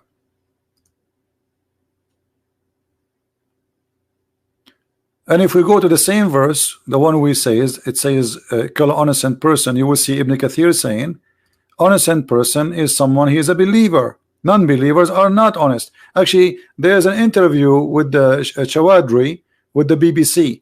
They said to him, why you don't condemn killing of innocent people in the attack in London? He says, well, when we say Muslims, when we say innocent, we mean Muslims. Go watch it on YouTube. When we say innocent, we mean Muslims. For non-Muslims are not innocent, they are guilty. You can go right now and search for the video.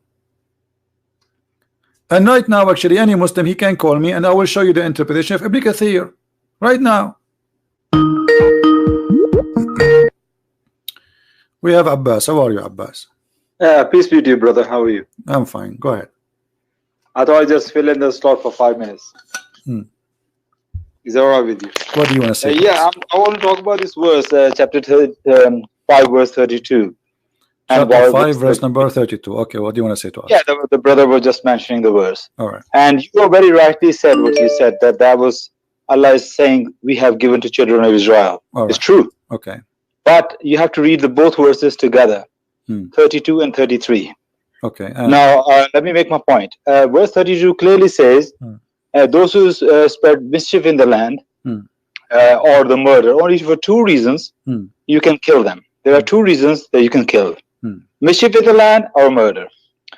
But the next verse, which is in a way you can say is more superlative, more superior verse than the verse 32, which says, if those who wage war against Allah and His Messenger,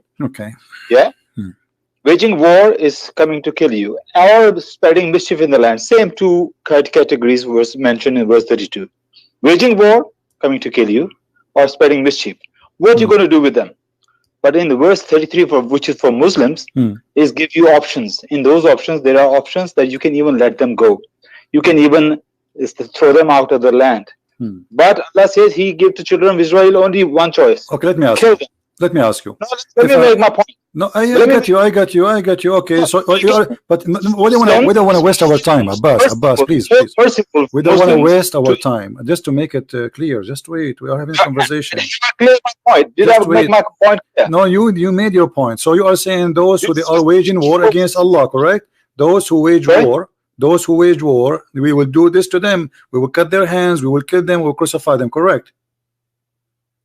And also let them go as well. You can also let them live as well. Okay, so but no problem. No problem. So when we say that we kill those who wage war, who is in Islam is the one is waging war? Is it necessarily somebody holding a sword? I see, but in this context, it's talking about waging war. Okay, but I'm asking you in this context too, is waging war is necessarily holding a sword against Muhammad? It's all depend on the context. Absolutely, my friend. Waging war. So if a woman she insulted the Prophet, if a woman she insulted the Prophet, is her blood is free? Insulted the Prophet? Yeah. Give me an example. Any woman, any man, any me. Like if I insulted the Prophet, I'm saying Prophet Muhammad is a false man. Is my blood is free, or I am not? I am guilty. I should be killed. I don't know where you're going with that. This is not the question. The question is clear. If I say Muhammad is a false prophet, am I waging war? Am I waging war and I am guilty and I should be killed? Either you say yes or you say no. No. That's not the point. No, this is the point. You see, you're avoiding the question. Because you are Abbas, don't make me hang up on you. I like to speak to adult. I'm asking you, be a man. If a person, I am a Christian prince, I say Muhammad is a false man. Am I guilty, deserve to die for saying Muhammad is a false man? Yes or no? Are you talking about according to Hadith and the Quran? You are saying to me, are you talking? What's wrong with you? My talk is clear. I am a Christian prince. I said 1,000,000 times Muhammad is a false man. According to Islam, am I guilty or I am innocent? Should I be killed or I can live? You are spreading mischief. Of course, you are spreading mischief, and you go. So I should be. So I should be killed. So I should be killed. Let me answer. Let me give me an answer. You just said. You just said I do mischiefment. The verse saying those who do mischiefment kill them. Correct? I'm giving you the answer. Verse give you 4 options. You can let them go as well. Depend how much mischief you are doing. Okay, so you Muslim now. You can decide if you want to cut. Okay, guys, look what he said. This coward, he don't dare to say it. He's saying, "Oh, Christian prince, if we capture you, we can either kill you, or crucify you, or cut your hands and feet, or put nails in your eyes, or we can let you go. It's up to us." But he will not say it. I didn't say. You didn't let me finish my point. You just said you are doing mischiefment. Isn't it the verse in the Quran says, "Those who do mischiefment kill them"? I was making my point and you cut me in the middle. Okay, make your point. I want a clear answer. No, I want a clear answer. You are a coward, and you are a coward. You will never answer. I'm asking you, Christian prince who say Muhammad is a false prophet, do he deserve, according to Islam, not according to my opinion or your opinion, according to Islam, do he deserve to die, to be killed? I will give you the answer. My friend, why the answer is so hard? Either you say yes or you say no. You're not letting me. You're not letting me speak. It's very easy. Yes or no. You always ask question yes or no. There's an explanation. Yes, then you can explain yes or no, because the answer should be one of them. It cannot be both. Okay. If I say Muhammad is a false prophet, listen to me now. Listen to me now. If you spread a mischief, you're going to be warned. You're going to be told, please don't do that. You got to stop it. Abbas, it's really bad. Listen to me. Finish. Okay. Let me finish. Then you're going to be warned. But if you don't stop, you keep spreading it. Then these 4 punishments will apply on you. One of them. Okay. Yes. Muslim, they send me 1 million warning, saying to me, stop attacking the Prophet. So according to you, you have a duty to kill me now. No. It is the government, not individual. Individual have no right. Who is the one who have the right to kill me? it will be the governments. It will come through the legislation. What government? What government? What government? Islamic government, right? So according to you, okay, according to you, I should be killed by Islamic government, correct?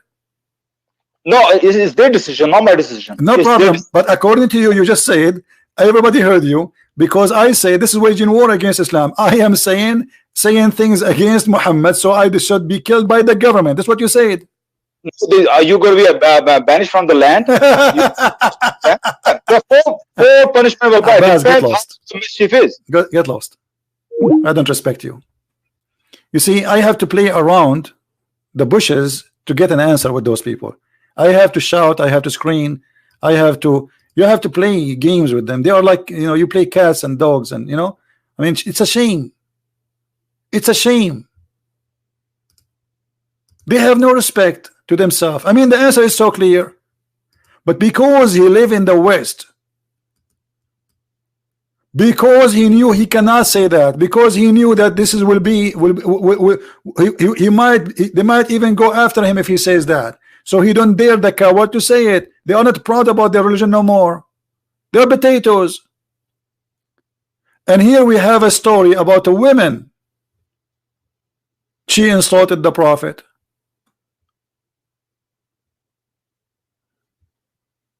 What happened? The man, the owner, the Muslim, killed her. And what happened?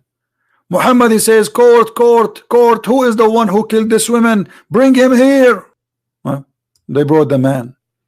He said to him, Prophet, this woman, she slander you. She defame you. She insult you. I told her not to do that. And then I took my dagger and I killed her. I inserted my dagger inside her stomach, and she was bleeding, showering her child, which was between her legs. And this is why I killed her. And then the Prophet, he's the judge, he's the Prophet of Allah, he is the government of Allah. He said, well, here I bear witness that her blood is for free. She's a woman, she is not even a man. Her blood is for free. And this potato, he will say to me, this is not sahih. It's sahih. Do you see how we get you busted? Or what the women did? She insulted Muhammad. She don't like him. She believe he is a false prophet. The man, he killed her. And look here, maybe the man is lying. Maybe this is not the reason he killed her for. Muhammad, just because he said she insulted you, he said, okay, her blood is for free. So when they say to you, in Islam, we fight only those who fight us, this is what fighting them mean. You refuse Islam. Is it Muhammad, he says, I've been ordered to kill all mankind unless they convert to Islam?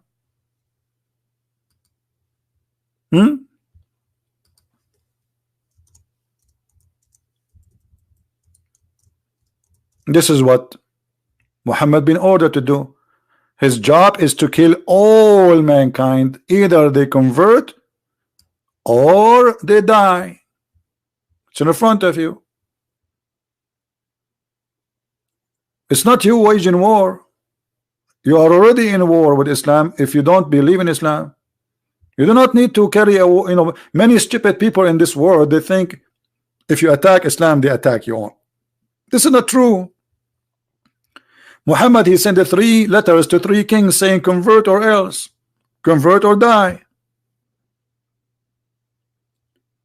Muhammad, he said, I am being victorious by terror. Let us see the other Muslim who is trying to call us what he want to say.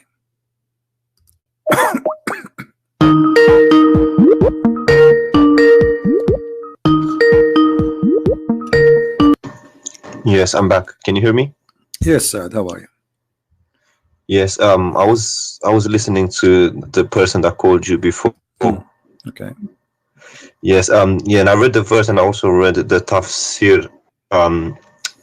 It's if you are completely honest, you can't deny the fact that it's talking about the children of Bani Israel.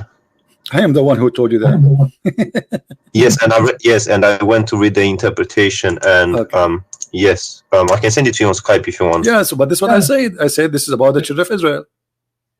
Yes, I read the tafsir of Ibn Abbas, and it talks about the children of Israel. Okay, so you are repeating what I said. So, and now, what do you think? Yes. What do you think about your prophet taking the side of a man? He slaughtered a woman. She is a female slave, black slave, and he slaughtered her, the Muslim, and just because she insulted the prophet, he said her blood is for free. There's no punishment. What do you think about that? Where is that? Where did you get that from? This is the hadith. The story is written by you Muslims, not by me. Is it on the screen now? Yeah, I will send you the link too. If you want, you can open it and read it. Well, look, I don't want to do what the person before did. Trying to give his own interpretation. If that's what he says. I don't care about the other one, my friend. This is the story. It's in front of you. It's very clear. The man, he killed the women. The prophet, he says, bring him, because he thought it's just a crime. And the man, he stood up and he explained what happened. He says, she is slandering you. She used to slander and defame the messenger of Allah a great deal, and he would rebuke her, but she would not pay heed, and he would forbid her from doing that, but she ignored him. The blind man said, one night I mentioned the prophet of Allah, and she slandered him. I could not bear it, so I went and got my dagger, which I thrust in her stomach, and I leaned open it. So like, this guy is really want to kill her. He hate her very much for doing that. So he killed her, and her child, actually, by the way, the hadith says in different place where her child was between her legs, and he was showered by the blood. And then when the prophet asked him why, look,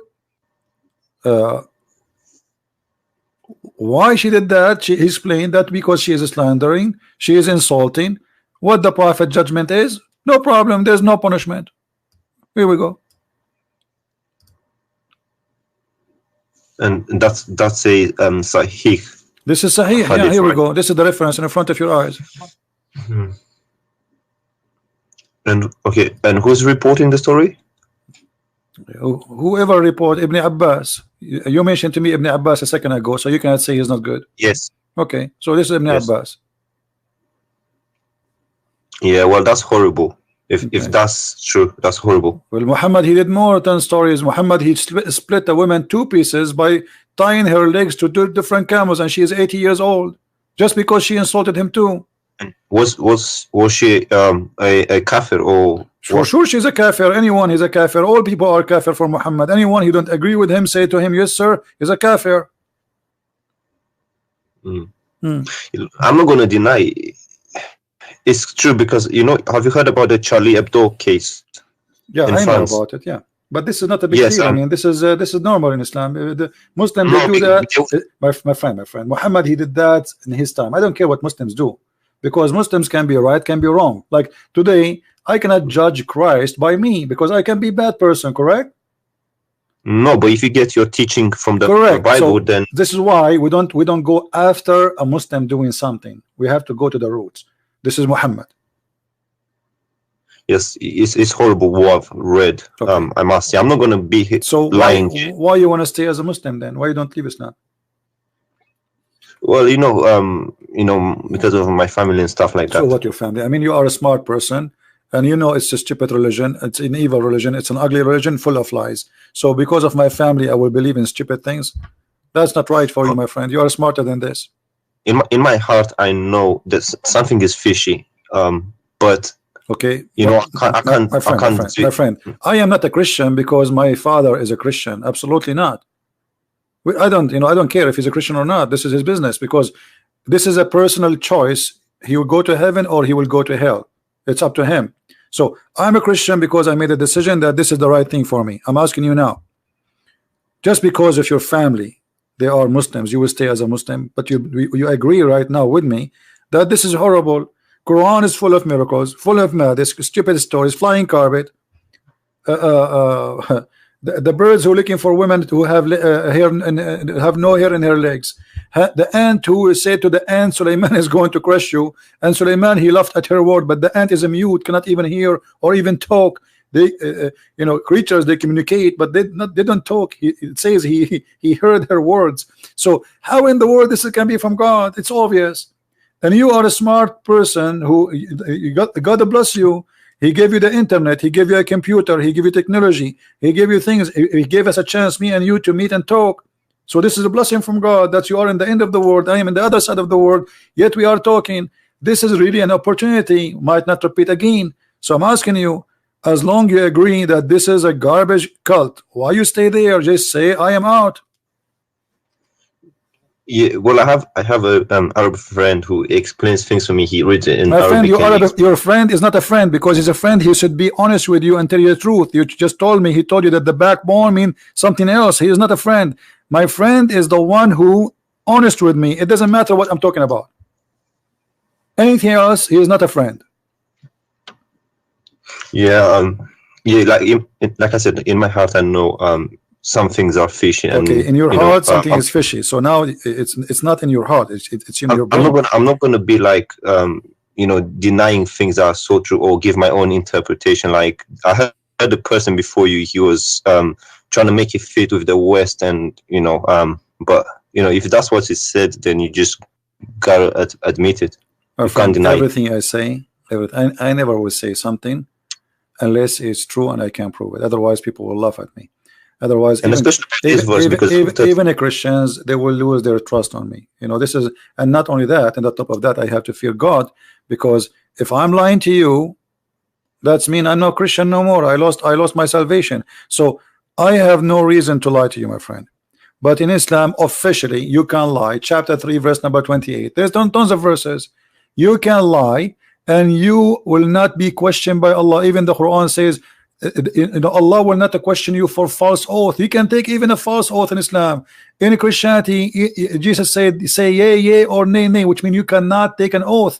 Anything else is from the devil. Those who take oath, they are obviously lying.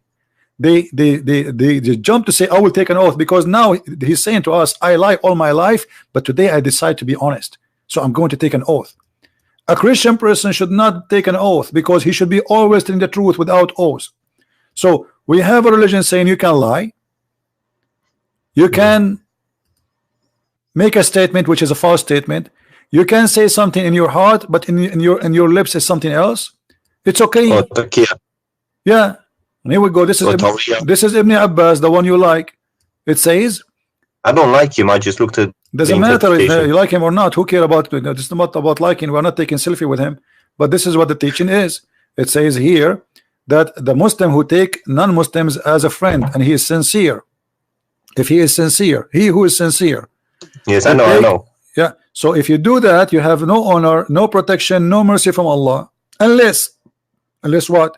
Unless that you guard yourself against them, save yourself from them, taking it as a way of security, saving yourself from them by speaking in a friendly way toward them while your heart dislikes this. This is the devil. I know. Your friend was doing taqiyya with you, my friend. Or tawriya. He was doing taqiyya, exactly. He's trying to protect Islam against your thought. You have a questions? He knew that you have a question. I know. Listen, I know. I come from a Muslim majority country, and I know what the things that were told about Christians, Jews, and unbelievers. So, okay, I'm not going to be here. Where are you from? Are you Arab? I am an Arab. Yeah. Can you hear me? Yeah, I hear you. I said I am an Arab. Yes. Are you Arab yourself? I am an Arab. Yeah.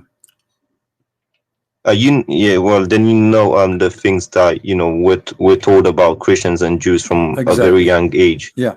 So now, my friend, yeah, I know about this. I'm not going to deny them. My friend, let us be smart.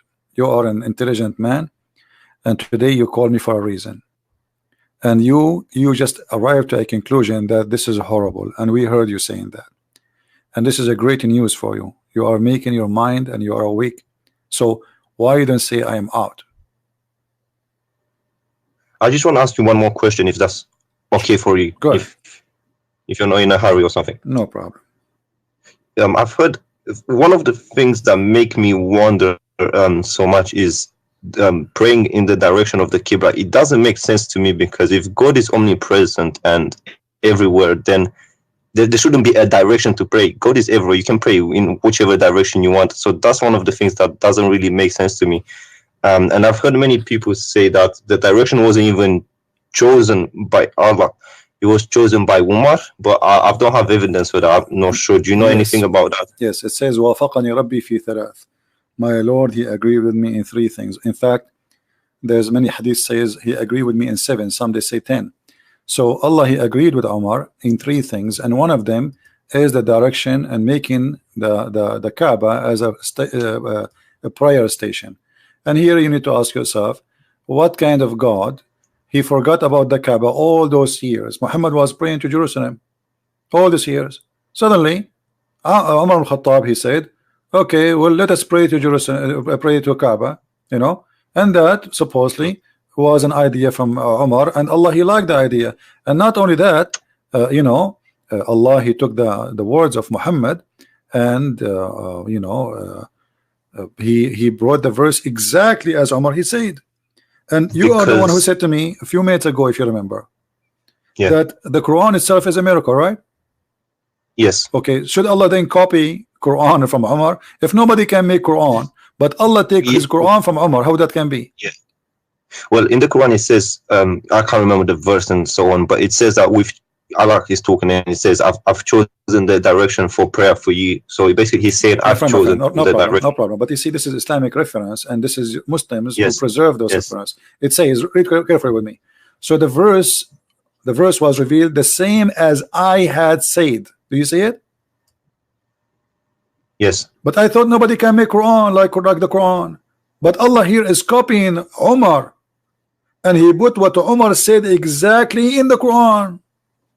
Yes, because, you know, it's hard for me to admit it, but even if something is written in the Quran, we don't have a guarantee that's 100% from Allah. It could have been, my friend, you know, who wrote about it's 100% or not. Now we have a story where all the Muslims agree upon it, that Umar, he said something, Allah, he take it and he put it in the Quran.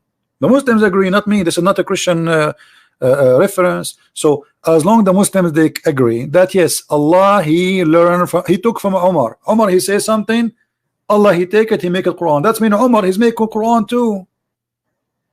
Yes. Yeah, that doesn't sound right. Secondly, secondly, if not Umar, Muslim women, they will not wear hijab. I mean, how in the world this is happening? Umar, the story says that Umar, he keep asking Muhammad to make his wives wear hijab, wear hijab, wear hijab. Muhammad, he don't answer. Then one day, Umar, he made fun of Sauda. She was doing poo-poo. So the reason for the hijab for all Muslim in the world is the poo-poo, the ass of Sauda, and the savage Umar who is making fun of her ass. This is the reason. All this time, Allah did not notice that women, they should wear hijab. Just because Umar, he said something, and again, as Umar said, Allah take the verse, he put it in the Quran, and he make the order for hijab. Yes. Yeah, that doesn't sound right at all with me. Okay. So, I mean, have you ever seen something we today which was spoke about sound right? Anything? There's nothing in this book sound right. Yeah, well, you know the things that were told, you know, some parts of the world about, you know, how Muhammad was like one of the best generals, one of the best persons, and that kind of stuff. Our friend Muhammad is the best man between all mankind, but this is always a fabrication of those, you know, who wrote this history about the best man? The Muslims. If the Muslims describe Muhammad as horrible as they are describing him after they say he is the best man, so imagine how bad he is. To make it simple for you, listen, my friend, listen carefully. Let us say I was in the army of Hitler, and Hitler was victorious, and now I'm writing how amazing Hitler is, and I say there's a guy, he have a slave, and the slave, she was insulting Hitler, and then Hitler said, who killed this slave? Bring him here. And then the guy, he stood and he say, Hitler, this slave was insulting you. And Hitler, because he's amazing and he's all justice, he said, because she is insulting me, her blood is for free. Remember, this is a history written by the Muslims. So if this is the great man, the great history, The Muslims here, when they wrote those stories, they are proud of it. They are not reporting something to be ashamed of. Do you understand?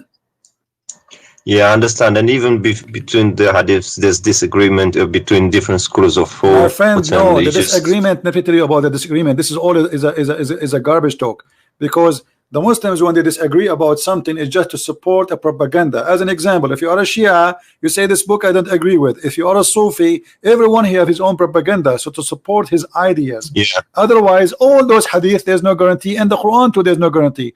Okay, if we go now in the page number A in the Quran, I don't know if you have the Arabic Quran.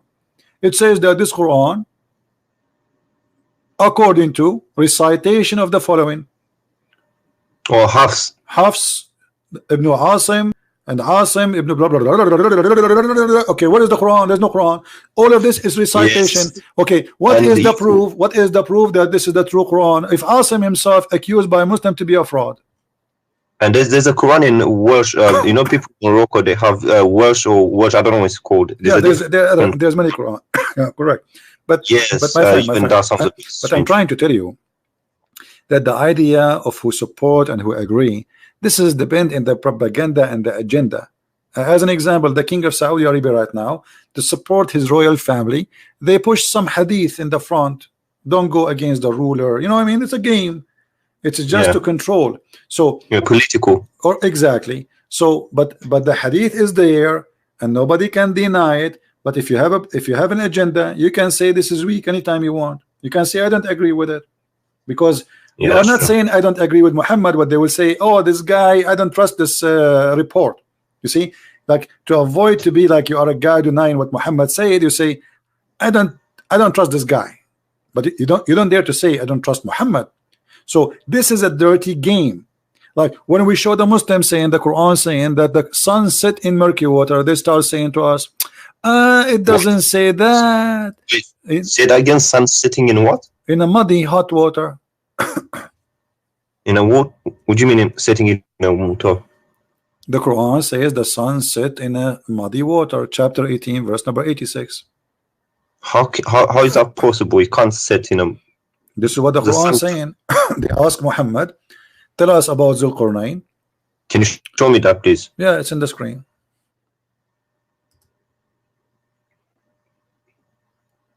Now, every Muslim who will defend Islam, he will give you his own propaganda answer. Oh, it doesn't say really. This is how Zulqarnain he thought. It doesn't say that. Read it carefully.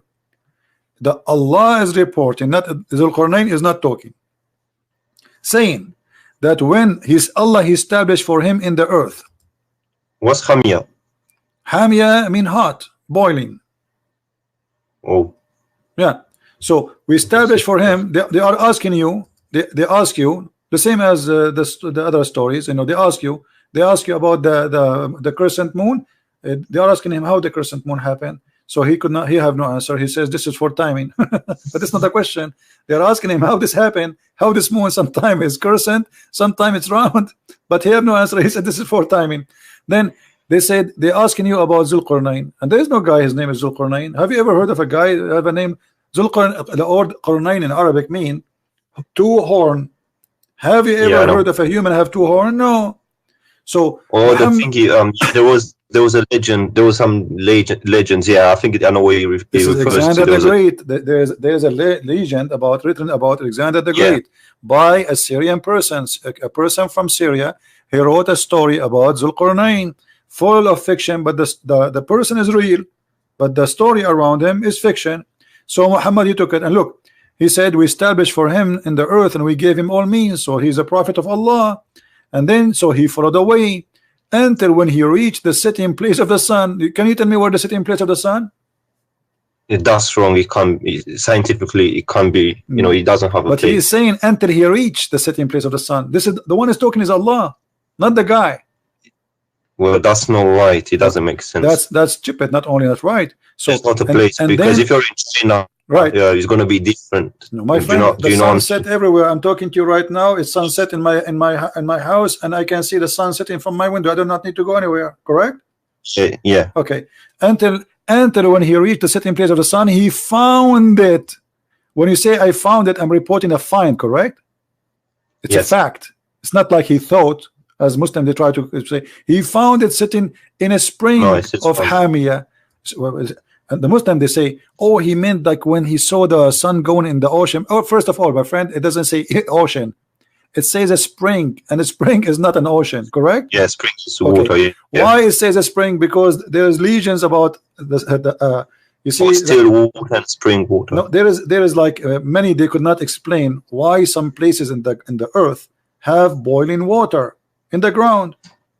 So many they have a legend that this is because the sun jump in that water, and that water, this is the place where the sun sleep. So this is a legend. Muhammad, he took it, he put in the Quran, and then he found near it. Near what? Near where the sun sit in place. How in the world this is? And then the Muslims, in order to save, they give you this false interpretation. But Muhammad, as usual, he cannot keep his mouth shut. Muhammad, he is a very good man when it's come to stupidity. So he cannot keep his mouth shut. And look what he said, that Muhammad, he was riding in his donkey as usual, and Abu Dharr, he was behind him. I was sitting behind. Sorry, I don't understand why you have to lie in order to, because it's a matter of salvation. If you lie about your salvation, you're fooling yourself. Really. Exactly, but that's why because in Islam, my friend, because in Islam it's allowed to lie, so it's a practice, it's tradition, it's religious. So it's good to lie in Islam. There's many Muslim scholars, they are proud about somebody lied to someone and made him convert to Islam. It's not a shame, because supposedly he is saving him. So I was sitting behind the Messenger of Allah, who was riding a donkey while the sun was setting. He asked, do you know where this set? I replied, Allah and his apostle knows best. He said, it's set in a spring of warm water. Do you see it? Yes, Hamia. So why they lie to us? They say this is how Zulqarnain he thought, and this is not what it says. Do you understand? Yeah, things are clear. I don't understand. That's one of the things that kind of makes me wonder. Like, if he clearly says this, why do you have to give your own interpretation? And yeah, sometimes I don't understand it. So after all this conversation, my friend, what do you think? Why you want to leave Islam? Well, to be honest, in my heart, I just I try to like explain and say maybe there's another way, but when you read it, if you're honest to yourself, and a bit intelligent, you don't really have to lie, because you're lying to yourself. If that's what it says, that's what it is. But for me to to go out officially and say that I left it, there's going to be a bit of consequences. Where I'm from is not that easy to say, look, I just left it. So let me understand you. You are saying you are not going to say I left, but in your heart you left. Yeah, I always had one. I always wondered, and even this going in the direction of the Qibla, didn't make sense to me. You are a person who just left Islam, but you don't want to say I left Islam. I got it. Okay, good. Yeah, where I'm from is difficult. I understand. So, my friend, I'm happy for you. You call me to prove to me Islam to be true, and we have the end of the conversation. You agree with me that Islam is a false religion. That's wonderful. Happy for you. Well, if I'm completely honest, I'll have to admit, logically, I'll have to admit that scientifically there are some things that don't make sense. The sun setting again, it doesn't make sense. You can lie, you can say okay, it's how someone saw it and that kind of stuff, but at the end of the day, you're fooling yourself, to be honest. And I don't want to do that. Because it's a matter of salvation. It's not exactly. So if I have to lie, then I'm lying to myself, no one else. I will let you think. I know you left Islam today. I'm happy for you, but I want you to think about reading the gospel, reading the word of Christ, the Injil. The Injil, exactly, and think about accepting the true word of God, and you will see how amazing the Messiah is. Because to accept the where Messiah. I'm from, I also see Christian people. Yeah, Christian people. They tend to. I'm not trying to say anything bad, but they always tend to be happier and more happier, and also more. They're not that nervous, compared to us. We're always nervous. My friend, you go to the mosque. You go right now. You go tomorrow. Go in the mosque in the morning. Watch the people go inside the mosque. They are fine. They go from the mosque. Everybody is upset. Everybody's angry. You know, it's a place where hate is generated. We as a Christian, when we go in the church, we pray for all the world, Muslim, Jews, Hindus, Buddhas, atheists. It is what Jesus said. Pray for those who curse you. Pray for those who insult you, those who they are discriminating you, those who they are killing you. Jesus in the cross, he says to the Jews, when the Jews are screaming at him, your blood is in our hand, he said, Father, forgive them, they don't know what they are doing. This is the difference, my friend. This is why we are happy people to be following Christ, because Christ, he take our anger. Anger is a poison, will kill you. Hate is a poison inside you. You will be the first victim of your hate, because you will never enjoy anything. You will not enjoy even a second with your children, because you think. This is why Muslims always, they think there's a conspiracy against us. Those are Islamophobic. Those are attacking us. But the truth is the opposite. Go and see how many people just killed in the last 7 days in the name of Allah in Nigeria. Like in Nigeria, they release hundreds of girls. Imagine they are kidnapping them for what? They kidnap them just to rape them and make them have babies. That's all. They want the babies. I raised this issue with my friend, and he said, for example, ISIS, he said those are not Muslim. But then again, if you think about why it, they are not whose Muslims? name are Muhammad, he did the same. Muhammad, he kidnapped the women, he raped the women, and he took their babies. What? You see, if you are following Jesus, how I can say to you, you are not a Christian? If you are following Muhammad, how I can say to you, you are not a Muslim? Correct? Yeah, that's true. And also the fact that, you know, when asked, they say we're killing in the name of Allah, they're not saying any other names. So yeah, if you think about it, the teachings and the things that they're getting from is, you know, from the Quran or the Hadith or whatnot. Correct, my friend. Well, so, I'm happy that I have you today. Feel free to call me again if you wish, and if you can, let your Arab friend call me. That will be a good challenge. Tell him to call. Tell him, hey, listen. As long you tell him, I'm sure you can do better than me because you speak Arabic. I want you to get this guy. His name is a Christian Prince Busted. Yes, he's from Egypt. No matter where, don't tell me. I don't care. I don't care how big he is, how small he is, how long his beard. All of them, they are the same for me. They will end as they enter. You know, just let him come, and you can ask any sheikh you want, not only this guy. I mean, any sheikh. The bigger he is, the better it is. Trust me, and you will have fun. You will have fun. Trust me. No, you will love it. For me, it's clear. Regardless. But are you coming on tomorrow? So I don't know. My friend. Maybe I have no idea. When I come sometime. If I can, I will be here tomorrow. Subscribe. Turn on your notification, and if we are here, you will know. Okay, and I'll let him speak to you. But for me, it's clear. You know, in my heart, I always had doubts and stuff, but now you made them clear. All right, my friend. Well, I'm happy to have you, and thank you for calling. Take care. All right, thank you very much. You're welcome. But you see, he called me to prove to me Islam, and he ain't leaving Islam. That's wonderful. What do you want more? We have a Muslim. Prove to me Islam, and he ain't leaving Islam. That's wonderful. What do you want more? Mute YouTube, please. Hello. Oh snap! Hello. Hello. Yes. Oh snap! Mute YouTube, please. Is this hello, Christian Prince? Yes. Snap! Mute YouTube, please. Mute YouTube.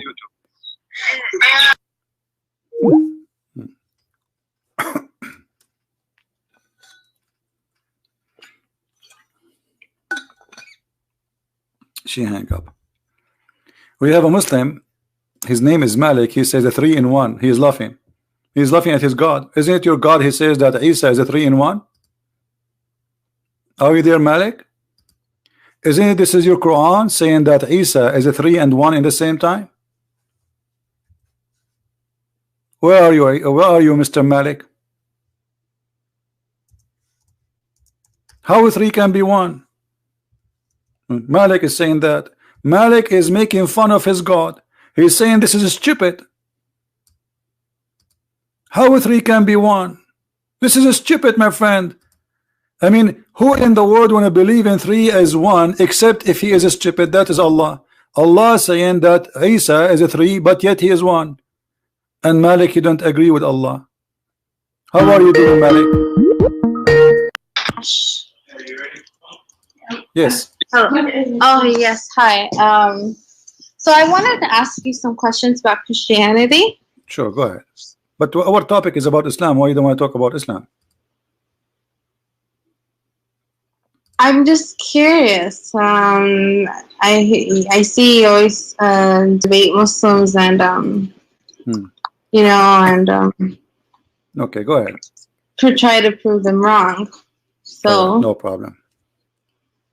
So, you know, I hear about all these child molestations that priests do, you know, and you know, also the nuns. Why is that? Let me ask you, those you said the child molestation, what the age of those kids? Some of them are teenagers, some of them are little kids, such like as what? 5 like years what old. age? Give me age example. Give me age. Like 5-year-old children. Okay, so 5, 6 year olds, is that the age? Yeah. All right, but that's mean your prophet is a child molester. Those priests, they will go to hell. Jesus said, those who hurt the little one, is better for them to put a milestone in their neck and they throw themselves in the deep ocean, which means Jesus already said they will end in the worst hellfire ever. How you explain to me that as long you are against child molestation for someone she is 6 or 7, that you have a prophet who marry a child she is 6 years old? So then why do the Christians do it? You know, these my friend, priests, first of all, I can show you tons of Muslims arrested. Hold on. So you are saying to me, those are the worst of us, they are criminals, they are not Christians. Because the Christians is those who follow Jesus, not those who call themselves Christian. This is why Jesus said, not everyone says to me, Lord, Lord, will enter the kingdom of my Father, but the one who do his will. Is that the will of God? No. So the question is, as long you agree that they are child molestation people and they are bad and they are ugly, how come your prophet is following them? Who is following who? Those people, they are not following Jesus, they are following Muhammad. This is Sunnah. The practice of a child molestation is the practice of Islam. He married a child, she is 6 years old. Explain to me, go ahead. Lord. That, okay. Yes, he married her, but he didn't have sex with her until she became of age of puberty, when she became a woman. Really? But it says in the front of me that she was 9. Yes, so when she was 9. So you are saying to me, in the age of 9, somebody can molest you?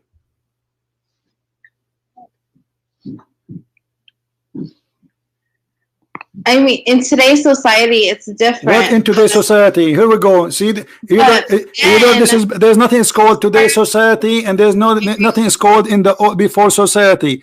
Only criminals, they used to do that. Can you name for me one person ever in the history of the Arabia before he used to do that? Never. I'm sorry? Can you name for me anyone before Muhammad he used to have sex with the children? I don't know, but so this is not what the society did. This is not what the society. There's nobody in the society of Muhammad before Muhammad have sex with the children.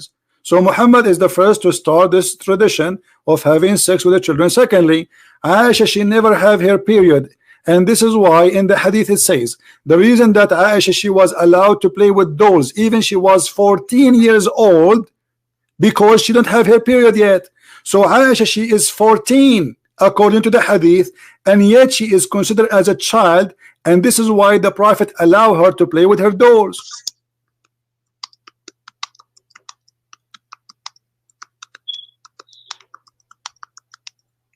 Are you searching Prophet Google?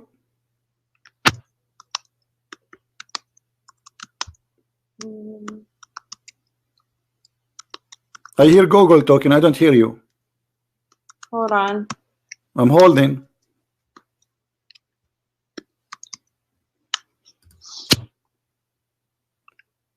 And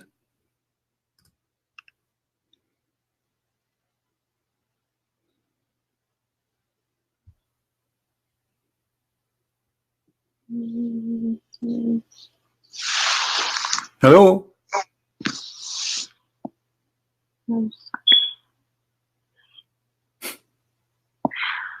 Anyways, like I was trying to say, when like at a certain age, you know, girls were expected to get married. So you agree? Okay, so now was your prophet a good man? For us, those who do that, they would put them in jail. According to Islam, right now, the Muslims, they practice this in Islamic countries. They marry girls at the age of 6. Are you against that? Today they marry it because this is a sunnah. Whatever Muhammad he says, you follow. Are you willing to give your daughter at the age of 6 to a man? He's a Muslim.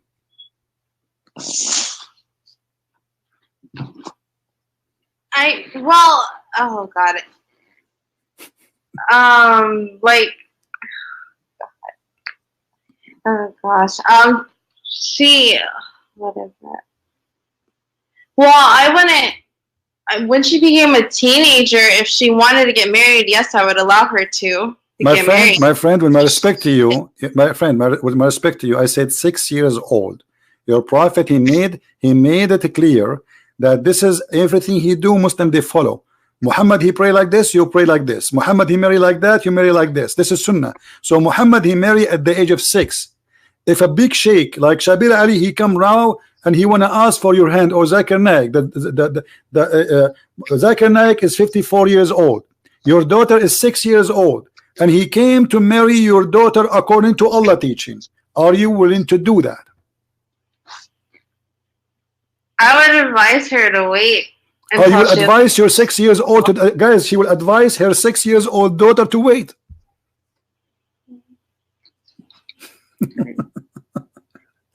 Are you serious? Yeah, which means. But your daughter, she is 6 years old. She don't know even what marriage means. What do you mean you will advise her to wait? No, hold on. You know, when you say I will advise my daughter who is 6 years old to wait, I mean, are you serious? She is 6 years old daughter. She is eating chocolate and she have ton chocolate in her face. This is the girl you want to advise her to wait to get married later? Well. Yeah, I wouldn't want her to get married because she's still a child. But thank you very much. So Muhammad is marrying the children. So as long you are against, so do you consider? Are you saying that having sex with a child is a crime? No, because it's different in that history of time. My friend, stop talking about that time. We are talking about today. You Muslims, you follow what Muhammad he came with the message for all time, not for that time. That's what Muslim says. So Muhammad, when he practiced something, Muslims, they have to follow. Today, 2019, if Zakir Naik at the age of 54. It doesn't say that girls have to get married at a certain age. It says that even the Quran mentions speaking about divorcing children. Do you know that? Oh my God, no, it does not. Okay, what if we show you to you in the Quran? What you would do?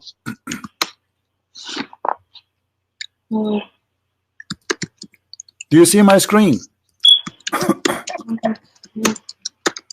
Do you see my screen?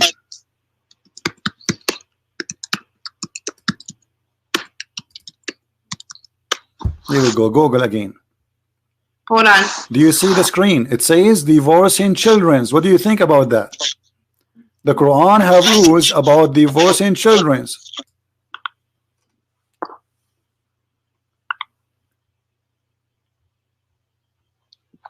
Hold on. Wait. Oh my God.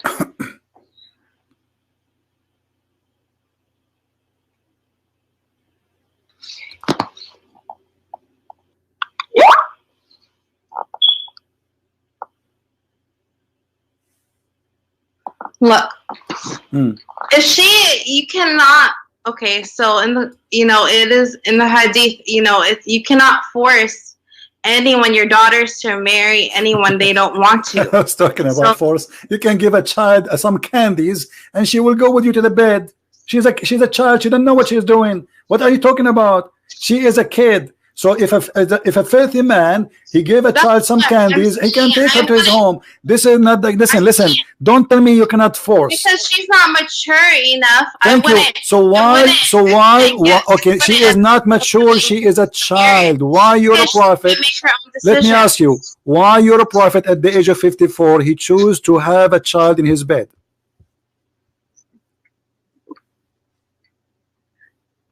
What that present to you? I mean, he have already many wives.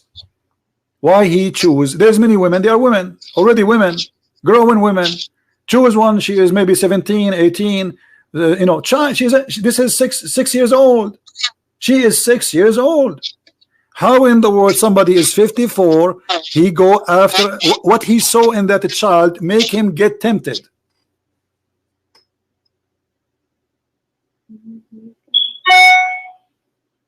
But okay, they didn't consummate the marriage until she was older. My friend, he was molesting her between 6 to 9. At the age of 9, he did intercourse. This is what the hadith is saying. So at the age of 9, he did boom, boom, boom. So your prophet was molesting the child, because molestation not necessarily having sex.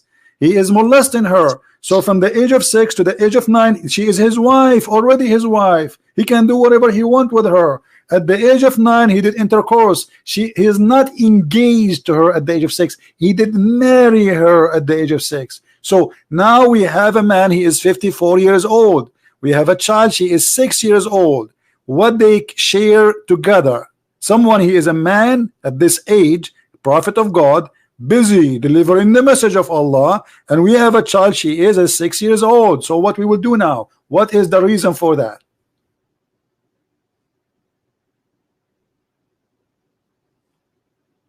Okay, but what about, so it said, you know, Mary was about like 12 years old when she was married My to friend, Joseph. who said that? Who said that? Who is the Oh. stupid? He said that to you. There's nowhere it says that. This is stupid. Secondly, the first baby Mary she have, according to the Quran, she have no man.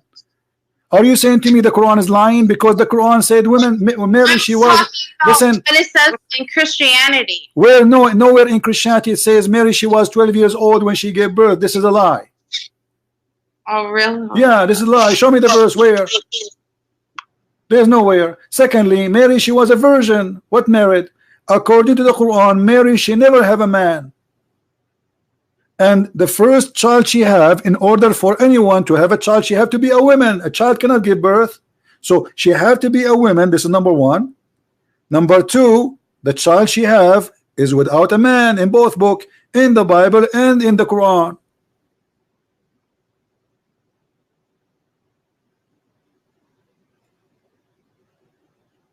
How old are you, miss, if you don't mind?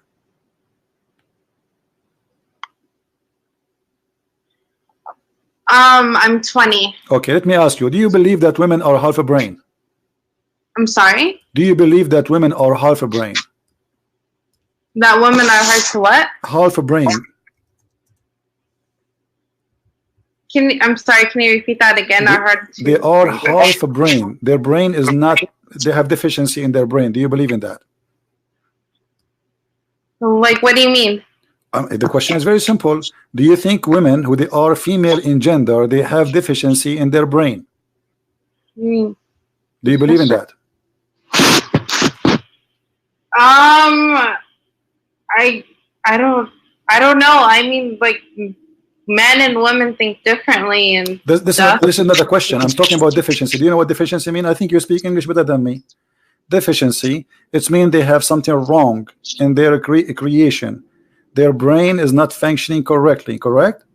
That's what deficiency means. So when I say deficiency in the brain, that means they have deficiency in the brain. Do you agree with that?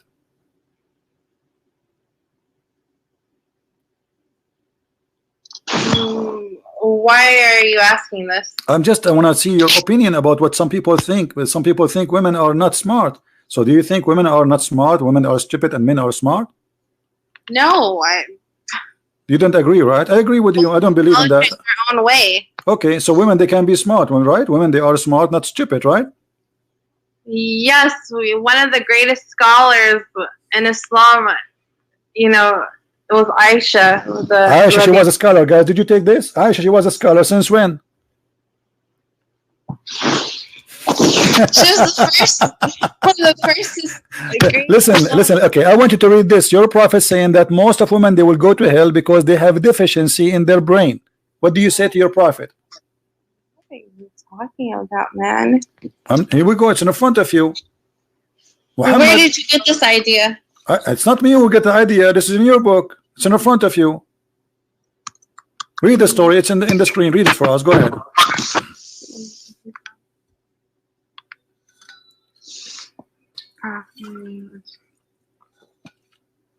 Hold on.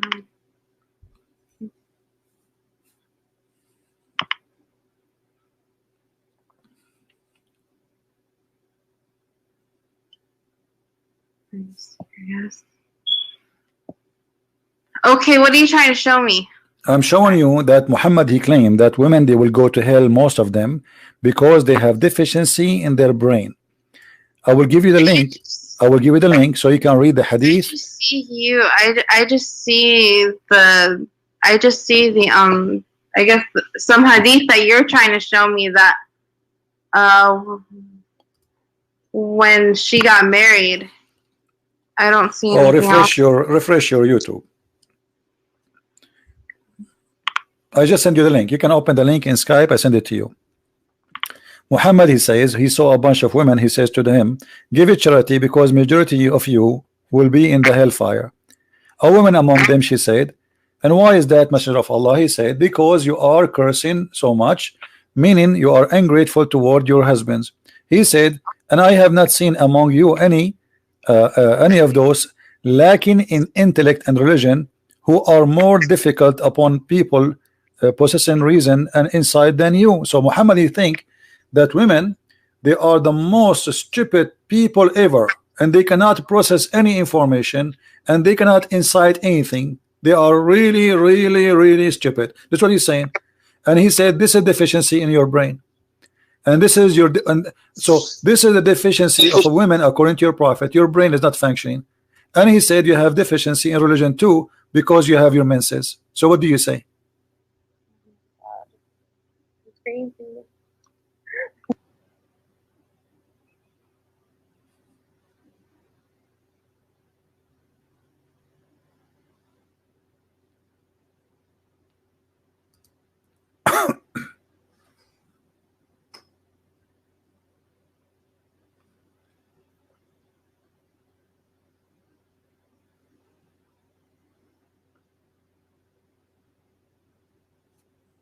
What do you think, my friend? I'm happy, by the way, that you call me, and I apologize if I'm a little bit screaming or etc. But I get excited when somebody, I help. When I see people I'm helping, I really get excited. So, what do you think? Do you agree with Muhammad saying that you have deficiency, and you are stupid, you are silly, you will go to hell? And why? Because you have deficiency in the brain, and you have your menstruation every month. Do you agree with that?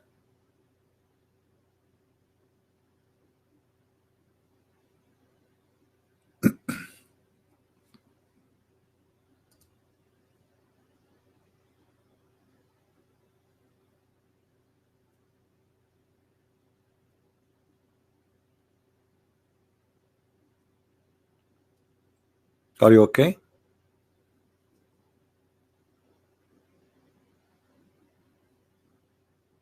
Are you ready to leave Islam or not yet? What kind of religion you belong to? You belong in a religion, believe and teach that you are stupid. And you are calling me to prove to me that you are smart because you have answers. Correct, guys? Muhammad, he says Muslim women are stupid. Muslim women, they call me to prove to me that I'm wrong, which means they are smarter than me. I think you're trying to show me there. Okay, there's a hadith that he talks of Rasulullah sallallahu alaihi wasallam. He talks about women who are ungrateful to their husbands. My friend, he said majority of women, they are going to go to hell.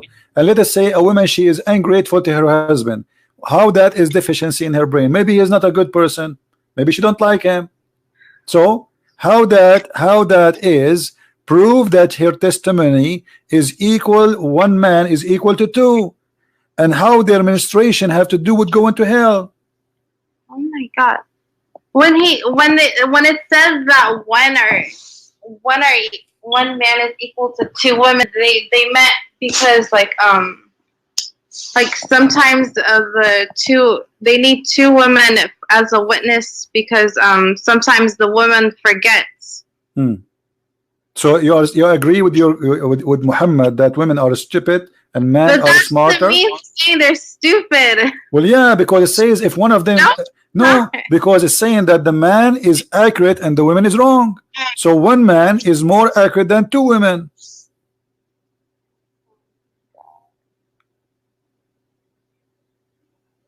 This is what it says. One man is more right than two women. So two of you, you need now to ask another sister to call me, because two of you are equal to me. You alone is half. It doesn't mean that one man is greater than two women. It's not saying it says that. Okay, it doesn't say in the Quran that the man he can beat you because he is maintainer of you and because you are stupid. That's mean he can correct you. Yes or no? No, it does not. Okay. It does not say that. When you read the hadith, no, you have to read the hadith too. You can't just read Quran and make these claims. You have to read. My friend, here we go. I'm reading the hadith and reading the Quran. The Quran in front of me. It says that the man he can beat you. Here we go. Chapter 4, verse number 34. And the man is in charge of the women. Why is in charge? Because women, according to Islam, are stupid. Men are maintainers of women. That's supposed to take care of them. Okay, how they take care of them? By beating them. Read the hadith. Read the Quran. They are the one who will correct you, which means they are the one who can make a judgment if you are right or wrong. He is your God. He is the one who school you. He is the one who admonish you. He is the one who beat you. When the man he have all those things in his hand, that's mean he is the one is right and the women always wrong. Can a woman beat her husband in Islam if he's wrong?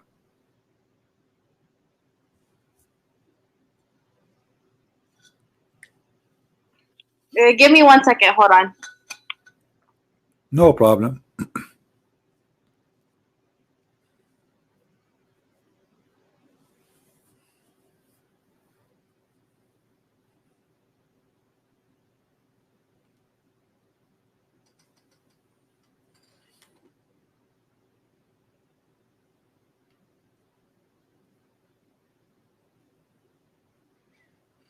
Your Google is so slow.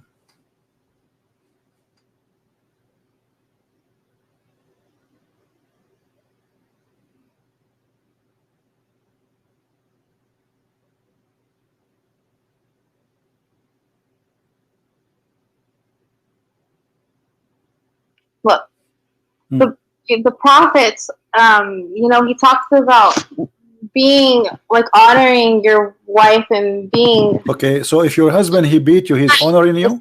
Prophet, peace and blessings. If you are my wife, with my respect to you, I honor you by beating you. Kind treatment and honoring one's my wife. friend, how you honor a woman by beating her? Explain to me. Your father, he is married to your mother. Is he honor her every day by beating her? Actually, my parents are not Muslims. Okay. I became a Muslim. Okay, that's mean they fool you. They made you believe in a stupid cult. How in the world you believe in such a mad religion like this?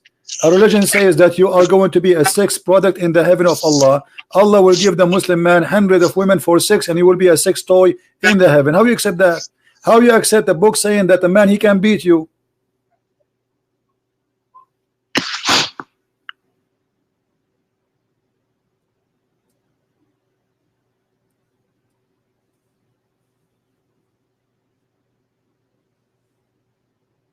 How in the world a woman believe in such a mad cult like this? A man who is a child molester. You are against child molestation. By the way, I can show you 1 million imam molesting children in the mosque. It's all over. But your prophet is the first child molester. How you believe in a book says the man he can beat you? Why? You are in America. If you live in the USA, if you beat a dog you go to jail, which means Muslim women, she don't have right of a dog in America. If I beat a dog in America, I go to jail. In Islamic countries, according to Islam, if the husband beat the wife, he is doing his right. A dog in America is more protected than a Muslim woman. This is the truth.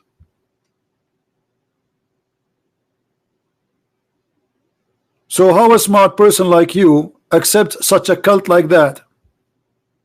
Friends, they fool you, they lie to you. Islam, Quran, full of miracles. It's a garbage book. Here we go. Let me bring me the biggest shake ever, and everybody will die laughing at the miracles of the Quran. I'm here to challenge everybody. Who is the sheikh right now who is listening would like to call us so this lady, she can see how stupid the Quran. This is the book of stupidity, literally.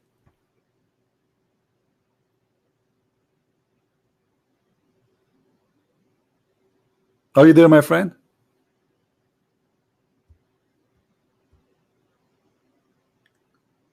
Did you decide to leave this cult? You're smarter than this. How a lady like you go to school, she have a brain, she is smart, she accepts such a madness like this. Our religion says that man is maintainer, and how they are maintainer because Allah He excel, and they spend their property on you as if you are, with my respect to you, as if you are a whore or a hooker. This is a shame. Because I spend my money in my wife, I have the right to beat her.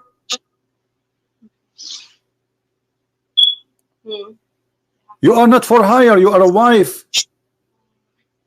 But because in Islam you are for hire, he can have 4 of you.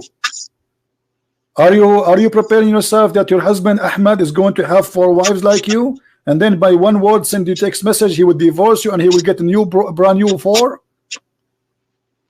How a woman in the year 2019 accept such a cult?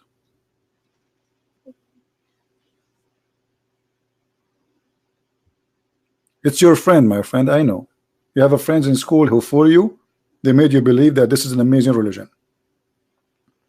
We are the Arab, we are the one who made Islam, and we are the one who is going to expose it and destroy it.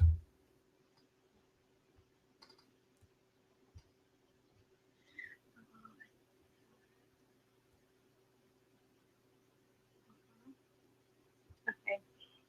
Are you leaving Islam? No, I'm never leaving it. You will leave Islam. You will wait. Just wait. You are leaving Islam. Inside your heart, you are saying this is garbage.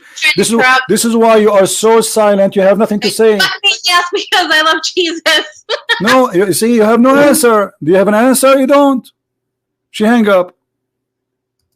You are out of Islam already. This is why you are so quiet. You have nothing to say. What do you want to say? I mean, this is garbage. Look at this. We have to use violence to make you obedient. This is what the Quran is saying. This is rejected even with animals these days, which means Islam treat you less than animals.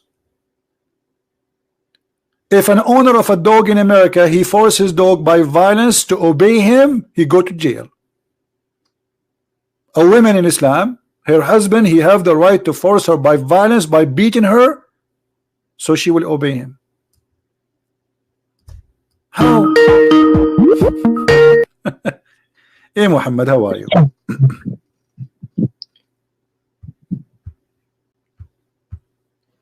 Go ahead, Muhammad. Are you there?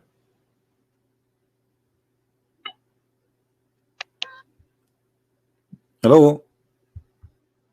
Hello. Yes, Muhammad. What do you want to say to us?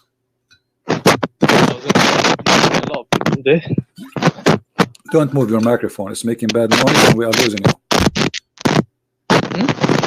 Don't move your microphone. It's making a bad noise. Is it better now? Don't move it. Okay, go ahead. What do you want to say? Yeah, you deceived the other guy. You said the Qibla was invented by Umar anhu, but it doesn't say Qibla. It says Maqam Ibrahim. Okay, so what is it? Okay, hold on. Do you agree that Maqam Ibrahim is the direction of the prayer? No, it's not the direction of the prayer. It's the place where Ibrahim Islam stood, and then he built the Kaaba. Okay, and so this is the Kaaba. So Maqam Ibrahim is the Kaaba, isn't it? Ibrahim supposedly is the one who raised the walls of the Kaaba. Maqam Ibrahim is not the Kaaba. That's very. What is Maqam Ibrahim? What is Maqam Ibrahim? Maqam Ibrahim is somewhere. It's the station where he stood on. That's what it is. The station. Okay. The station he stood on. What is that station? It was I think it's a rock or something, and then he stood on it and then he built the Kaaba. Does the Quran say is take from the station of Abraham as a place to worship? Yes or no? Say that again, sorry? Does the Quran say is take the station of Abraham as a place to worship? Yes or no? it says وَاتَّخِذُوا مِن مَقَامِ إِبْرَاهِيمَ مُصَلَّى. Take as a place of prayer. Okay, what is that? That's near the Kaaba. It's not the Kaaba itself. Okay, so are you saying before that nobody was praying near the Kaaba, right? They pray near the Kaaba. What's happening is hold on. No, if Abraham was standing near the Kaaba, was praying in which direction? When he was building it, he wasn't praying, was he? This is another question. Abraham was standing near the Kaaba, you said, and he was praying. He was praying in which direction? He wasn't praying at the time of building. This is another question. He was praying in which direction? When? Which direction he was praying near the Kaaba? Where? Who is facing what?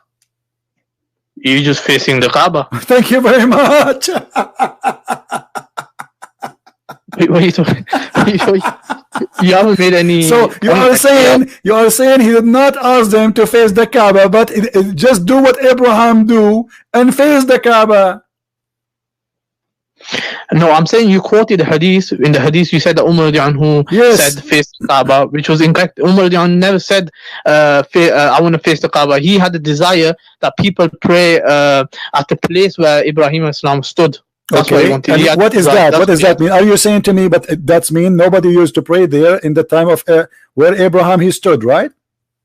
Yeah, no one had a specific place like that to pray. There's no specific. Read carefully place. the verse with me. This is the verse. Read the verse for me. 1 minute. Let me open YouTube.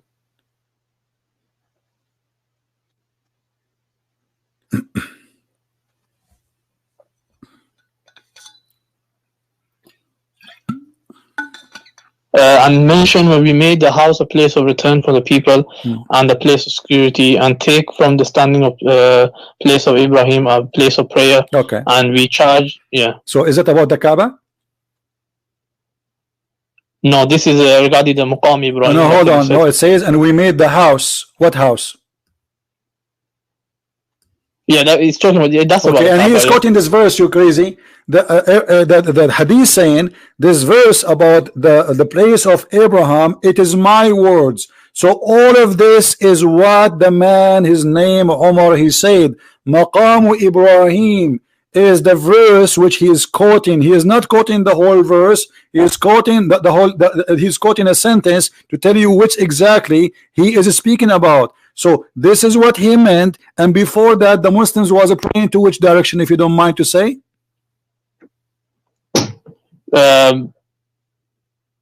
What do you mean? They already prayed? Before this verse came, the Muslims were praying in which direction? They already prayed towards the Kaaba already. No, they were praying to Jerusalem. No. Allah says in Surah Baqarah, Allah says, قَدْ نَرَى تَقَلُّبَ وَجْهِكَ فِي السَّمَاءِ. We have seen you facing the. After that, that's the time when the Kaaba was changed. The Qibla was changed. Your prophet was praying to Jerusalem until what year? Until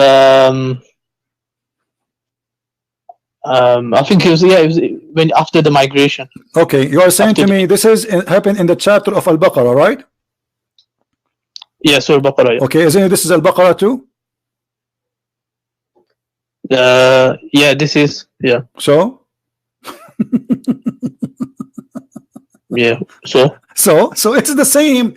So Allah, Muhammad is confused where he to pray, and this is funny. Why he is confused about where to pray? And Muhammad was praying to Jerusalem. Can you tell me why Muhammad praying to Jerusalem? That was Qibla. That was no. Show me the verse. It says, "Hey Muhammad, pray to Jerusalem." The Prophet knew already from Revelation. How he knew? Okay, show me where he knew. Like I knew. Okay, when I say I knew, I'm a man. I'm a human. I'm not God. Where Allah says to Muhammad, pray direction of Jerusalem. We know from the hadith where the Prophet said that he used to face Jerusalem. I know that. This is another question. Where he knew? No. This is tradition from who? From the Jews?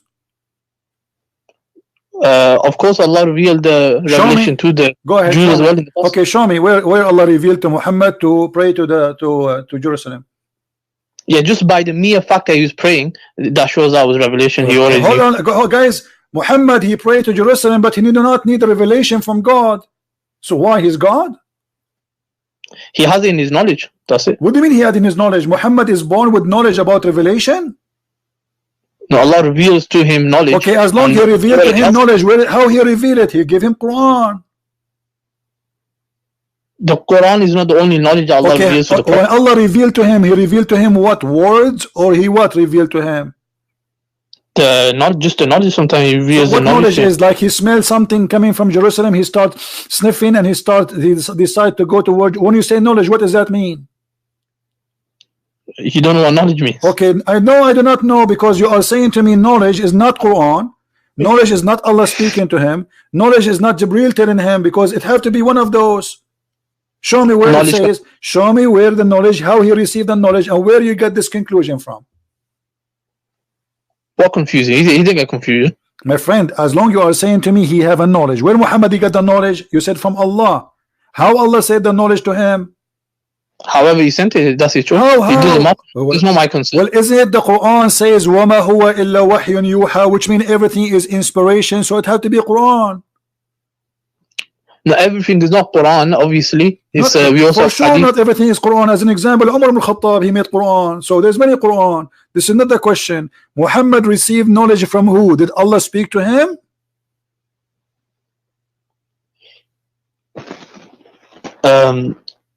Yeah, so Allah told him. Allah told him that He gave him the knowledge somehow. Either it could be through a dream, it could be through. Okay, show me the story. Don't tell me could be. Don't tell me. Do you believe in the religion of could be, or you believe in the religion of for sure? Yeah, I'm saying this information. Okay, don't tell me. Don't tell me then could be. No, don't tell me. I'm saying it doesn't matter. It doesn't matter. No. It does matter. I'm asking you a question. This is about God. What if somebody fabricating a story does not exist? So when you say it doesn't matter, that means it doesn't matter if Muhammad is a prophet or not. It doesn't matter if he's saying the truth or not. It doesn't matter. So when you say Muhammad was praying to Jerusalem, should you ask yourself why he prayed to Jerusalem and where Allah he said that to him? I already told you the hadith says that used to be the Qibla. So the Prophet already told us. He told us that why it used to be the Qibla? This is the question. You are not giving the answer. Why it used to be? Yeah, why it used to be the Qibla? What is the reason? It was a mosque that was built by one of the prophets. Okay, let me show you something. Do you see my screen? Yeah, 1 minute. Okay.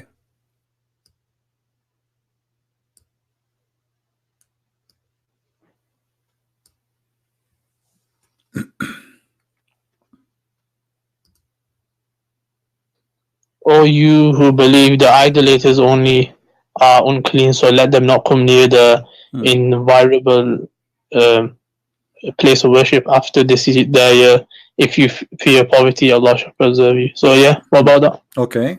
What happened after that? What do you mean? No, non-Muslim cannot enter the Mecca, right? Yeah. Okay. Which year Muhammad he controlled Mecca? Which year he controlled it? Yeah. I think it's 9 years after Hijri or 10 years or something. What? Give me a year. What year? 9 years after Hijri. Okay, and for how long after that Muhammad he left? He did live. According to you. I can't hear you properly. I'm saying Muhammad he did attack Mecca and he supposedly been victorious, right? No, he went to conquer it, and they all most of them they were until then. All right. Did this verse came right away after he took Mecca, or it took some time?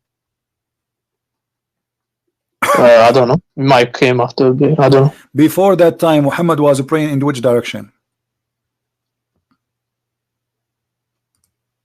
He was already praying towards the Kaaba. Show me the reference.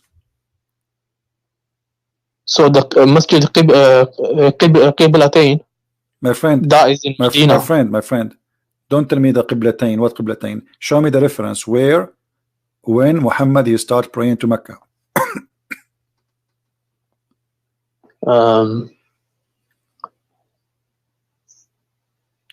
Yeah, I don't have it to hand at the moment. Okay, I will give you time. Maybe you can call me tomorrow or next year. Now, so what evidence do you want exactly? Okay, no.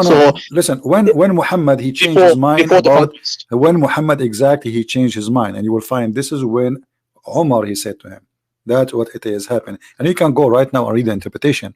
However, if you look with me here, this is chapter 9, verse 28.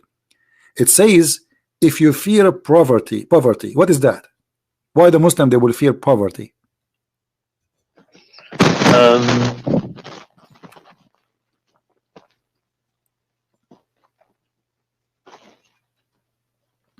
Yeah, because obviously there's going to be less people to trade with them because you're going to be expelling people from land. Okay, what is the solution for that? Allah will give his bounty, isn't it? He will give them what? His bounty. Bounty? What bounty mean? Allah will give them wealth. He'll take care of them. How he give them wealth? Is that the money they will steal from the Christians? No, what will happen is other people will try to attack them, and then Allah will make them victorious. You see how you get yourself busted? It says right away after that, fight against those who don't believe in Allah from the Christian and the Jews. So they did not attack them. So if you fear poverty, Allah will give you. How he will give you? Okay, attack them and take the jizya. And this is exactly what happened that Omar he said as a solution, that we are going to force everybody to pray to Kaaba, not to Jerusalem, and everybody have to do Hajj to Kaaba to make money, and the Kaaba became a business. So Allah he gave them money from two sources, forcing people to do Hajj, as it used to be before. People come to do Hajj from everywhere to the Kaaba by the kuffar like Muhammad, and after Islam is the same. The Kaaba before Islam is the same as the Kaaba after Islam. We bring people to do Hajj, go around the Kaaba, kiss the black stone, and give donation. So they broke they broke the treaty many times. That's why they were. My friend, they have no treaty. Muhammad he never had a treaty with any Christians. What treaty? He's attacking. He had a treaty with the Jews. Listen. There's no. The Jews. This is another lie. However, look at it says, attack those who believe in the following. Not because they are breaking the treaty. No, it says why to attack them. And by the way, do you know that the Tawbah is the last chapter Muhammad he received in his lifetime? At the end, At-Tawbah is the last one. Yeah, this is the last one. Oh, okay. Okay, it says fight against those who don't believe, not those who fight you. Read it. Yeah, like I say, it's a description of because they don't believe in Allah on the last day. That's why they're attacking the people. But they aren't attacking anyone. Stop lying. It doesn't say they're attacking. No, it says no. You mentioned they are refusing. No, because they are. It says here because they are worshiping a guy. His name is Israel as a son of Allah, and the Christian they say the Messiah is a son of Allah. However, neither the Jews, neither the Christian believe in Allah, and the Jews they don't. Then nowhere we can find the story of this guy Azir, not Israel. This is false translation. Uzair, he is a son of Allah. The Jews don't believe there's such a guy. It doesn't exist. And then he says why? And because of that, and they take beside their Lord their rabbis. So this is the reason to kill them. Now listen. Listen. I don't want to waste my time. You said to me that when Omar he says take from the location of Abraham Musalla, he don't mean the Kaaba, correct? Yeah, 100%. Okay, do you Muslims pray only where Abraham he stand? We pray from every area, so every section. But the Quran, according to you, says you pray there. The Quran is when the desire Umar had this, and then the revelation came down. My friend, don't play games. Don't play games. You said to me that this verse here is speaking about take the location of Abraham where he used to stand. This is what you said, correct? That's mean this is where the Muslim they should stand, nowhere else. You cannot stand around the Kaaba. You have to be in that place only. This is what you're just saying. No, it doesn't say only. It says just. It says that. No, it says that because according to you. It doesn't say only. I agree with you. It doesn't say only because it's not about what you are saying. But now you are the one saying it is only about the place of Abraham. When I ask you, when Omar he said that Allah he sent, as I say, take the station of Abraham. What is the station of Abraham? It is the Kaaba. It's not the Kaaba. You said no. You said the station of Abraham is not the Kaaba. Of course it's not. Okay, that's mean you have to pray. Hold on. That's mean you have to pray. If this is not meant the Kaaba, that's mean you have to pray only standing in the place of Abraham, and before that date nobody stand there. Yes? No, you're not making sense. This is supposed to be for like, you're not making sense because if people they are praying, okay, let me make it more simple. Was people praying before that date in the station of Abraham? They might have. It might be. Don't they may have? Yes or no? Virtue. No, the difference is there were no special virtue. They weren't commanded by Allah. You know, it's good to pray here or take it as a place of prayer. They just prayed it because it's just there. Okay, so now when Allah he says, take it from the station of Abraham. How many meters far away from the Kaaba, the station of Abraham?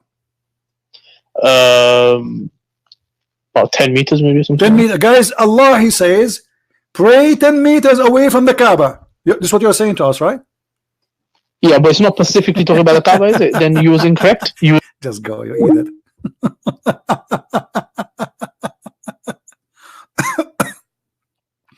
Because you silly. Maqamu Ibrahim is just a stone. How the Muslim they will pray in that stone, you idiot? It's a stone. It is nothing but a stone. So how the Muslims will pray under stone?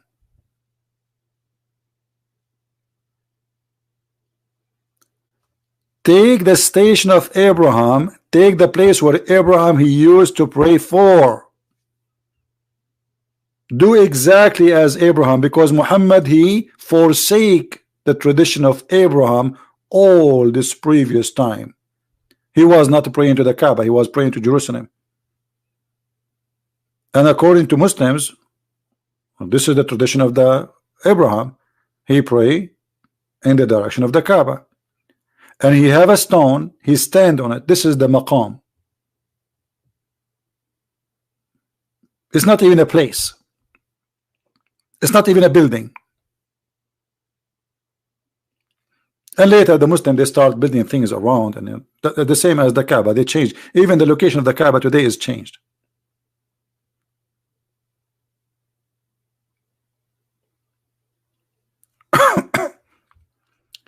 They have no idea what they are talking about. Secondly, let us say Abraham he says he is not talking about the Kaaba. How in the word Allah he take Umar words and he made the Quran?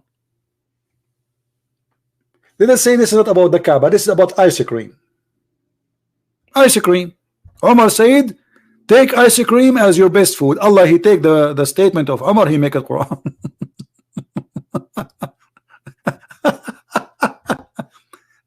And the funny, they say to you that Allah in the Quran he changed all mankind and genie to make Quran like him, yet he is copying the word of Umar making it Quran. Because it doesn't make a difference, by the way, if it is about the Kaaba or something else. Let us say it's about making shish kebab. Okay, Umar he says take shish kebab and make salad and add yogurt and bring falafel, and then Allah he take the words and look, it says, so the verses reveal the same as I said. That's mean Allah is copying Umar. This is the whole point. And not only that, not only this one, it's about the hijab. And take, O people, station of Abraham as a place of a prayer.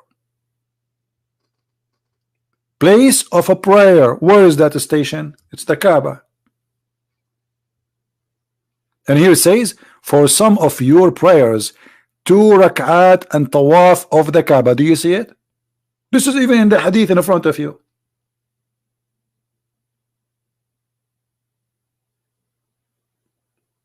So before that time, they are not doing that. They are not going around the Kaaba. So what he is saying, do what Abraham is to do. Who is the one who made the order? Umar. Allah he take it, he put it in his pocket.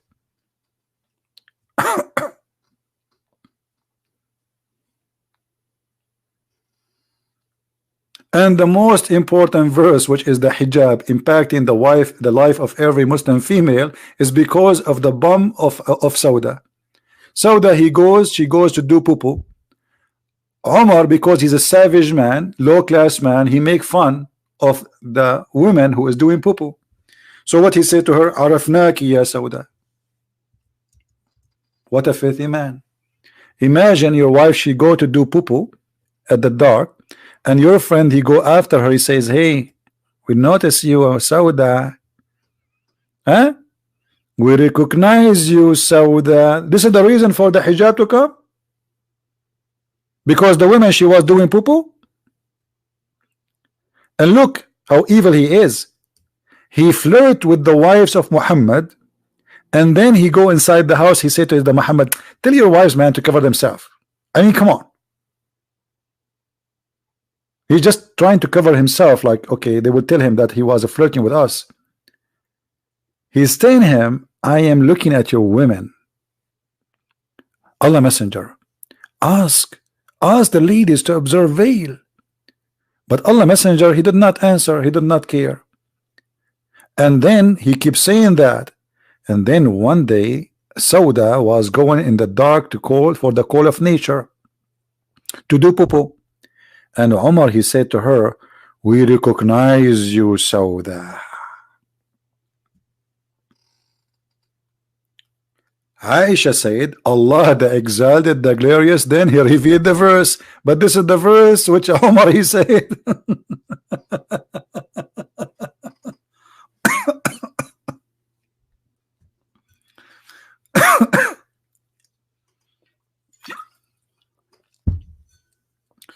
What a crazy cult. And actually, Muhammad, he said, if there is a prophet to come after me, that will be Omar, because Omar, he got him busted that he is a liar. Do you know that? If there is a messenger, if there is a prophet will come after me, that would be Omar. Why Muhammad, he says that? Because Omar, he got him busted. He's taking his words. So Muhammad now is telling Omar, you know what, we are in the same fraud. Okay, I'm going to tell people, he's preparing himself to believe that you can say, you can claim later that you are a prophet. If there is a messenger to come after me, that will be Omar. Let me see if I can find the hadith in English.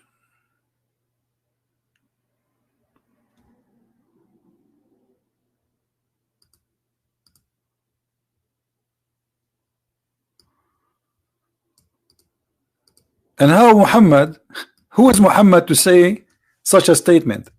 You see, the Muslim, they say Muhammad, he have a knowledge. The Messenger of Allah said, if there was to have a prophet after me, it would have been Umar ibn al-Khattab. Why? Because Umar, he got him busted, he is stealing his words. As simple as that.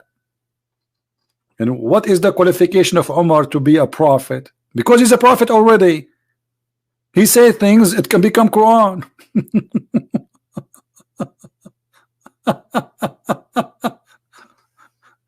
Oh boy. All right, guys, I'm losing my voice. We are here for a long time. This is a long video. Those who download, you can cut them pieces. We have many calls today, and I hope those who you know, we have at least one Muslim left Islam. That's wonderful. And I hope the lady, she is smarter than she's thinking. I hope she will leave this cult soon. They fool you, you know. You go to school, you send your child to school. This is why it's very important to educate your children. They deceive them. Miracles in the Quran, sayas in the Quran. Read my books and die laughing. Die laughing at the comedy of the Quran. You have to be an officially a person who is in drugs. Like you blindfold your eyes and you put your brain into sleep to believe in such a garbage. As simple as that. How in the world anyone can believe in such a madness? This is why, my friend, educate your children. They go to school, they meet with others, and there's many there, they will fool them. Schools can be very a good place for education, but it can be a place where your children learn drugs, have sex around, you know, get AIDS, learn how to smoke. So they can learn good stuff, they can learn bad stuff. You have to protect your children. Don't think just because it's a school is going to be a safe haven for them. This is not true. A policeman in France, he's a grown man, not a kid. He converted to Islam last year. A year after he jumped in the police station, he killed 4 people. All his life was a peaceful man protecting people. He was a policeman. He converted to Islam. Look what happened. And he is a growing man. The devil can play with the mind of people, and you have to protect yourself.